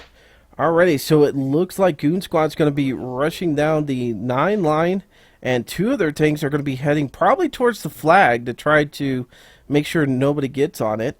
And it looks like DTS is actually, everybody is going towards the main city area, towards the flag. So That'll be interesting to see whether Goon Squad catches the main force in the rear. and that's what I think they're trying to go for, is hopefully nobody spots them and they can make it down there. But I'm worried about this IS-3 that's running down on the Goon Squad, that he might get spotted. But he decides to actually cut out near his main force and start going a different way. Doesn't look like they've spotted yet. I'm watching to see if any turrets turn around, and nothing's turned around, so I don't think they've had contact yet. Now, look at this. The Goon Squad has 2 AMX 5100s hiding in that little square area near the D4 area. And it looks like they're going to hide them there until they can surprise the enemy team. It looks like that's what they're going to try to do. Look at this. DTS is going down the 1 line. Wow. This is really interesting to see. Okay, now they're starting to spread out and take up positions. I think they're trying to figure out why they haven't had any contact yet. That's a good possibility, but also where they're set up at, they can really attack from any angle they need to, depending on... Okay, we'll have contact any second now. Goon Squad's going down the road there.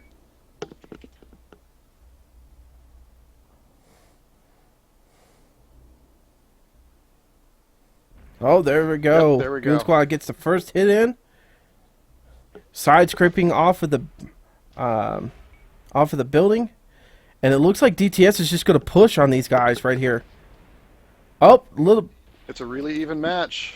Everybody's within a block, and it's just going to be who can focus the best at this point. Looks like DTS kind of screwed up a little bit there. They were getting behind each other and blocking each other from being able to back up, which might have cost them. Yeah, traffic control can be an issue. But Goon Squad right now is really in the open on some of their tanks. They really need to get behind cover. DTS is doing the same thing, but look at this. The AMX is coming up right behind them. They don't see him. They're still not focusing on him. He's still taking shots on these guys. They're not focusing at all. Yeah, they're trying to get that AS3 that's hull down there. AMX must be reloading got him because he now. ran away. But- Right now, DTS is in the lead by 1 kill. Oh, now it's tied up. 4-3. Wow, score's changing faster, didn't it? Oh my Keep goodness, track this of. AMX 5100 is going to get killed. He didn't notice a light tank Ouch. there, and it looks like Goon Squad. Goon Squad is going to pull it out. Wow. It looks like. That was really smart, saving those AMXs for coming up behind the enemy. Well, and it worked because of DTS's traffic control. Yeah, that was one of the biggest Had things. they been able to focus better? Yeah, So good job. good game. Good job, Goon Squad. For letting me help out. It was a wonderful sharing this with you. Well, thank you for coming out. We appreciate it so much. We really, really do. We want to thank everybody for coming out and watching today the World of Tanks Community Tournament. Thank you so much for being so supportive and watching these teams play. We want to thank all the teams for coming out and participating. It went smoothly once again today without a hitch. I want to really especially thank Ali for coming out and being a co-host, even though he was a little bit underneath the weather, and being an admin and making sure everything went really, really smoothly. Thank you so much for that. Make sure you guys go and check out his Twitch channel. I just put it inside of the chat right now. I'll put it in there multiple times so that you guys get annoyed with me for spamming the chat. But Ali, thank you so much, buddy. Yep, no problem. It's a pleasure. So, thank you so much, and yeah, it was a great game. Holy cow. Went down to the 7th battle. I've been wanting to see a battle like that. Now, give it up for the last two teams, Goon Squad and DTS. Freaking amazing fight out. Amazing fight out. To the very end. DTS had it right at the beginning, and then Goon Squad came back with a couple of games, tied it up, and was able to pull it off in the end. I want to thank you once again for coming out, guys. As soon as I know when the next tournament days are going to be and stuff like that, I'll start posting that on my Twitch account. Or my Twitter. I don't know if I'm going to be a host on any of the other ones, but if I am, I'll let you guys know once again, and we'll do this. It was a lot of fun. Thank you so much. Thank you, Wargaming, and everybody. Just thank you all. Have an amazing day, guys, and we will see you next time of World of Tanks Community Tournament.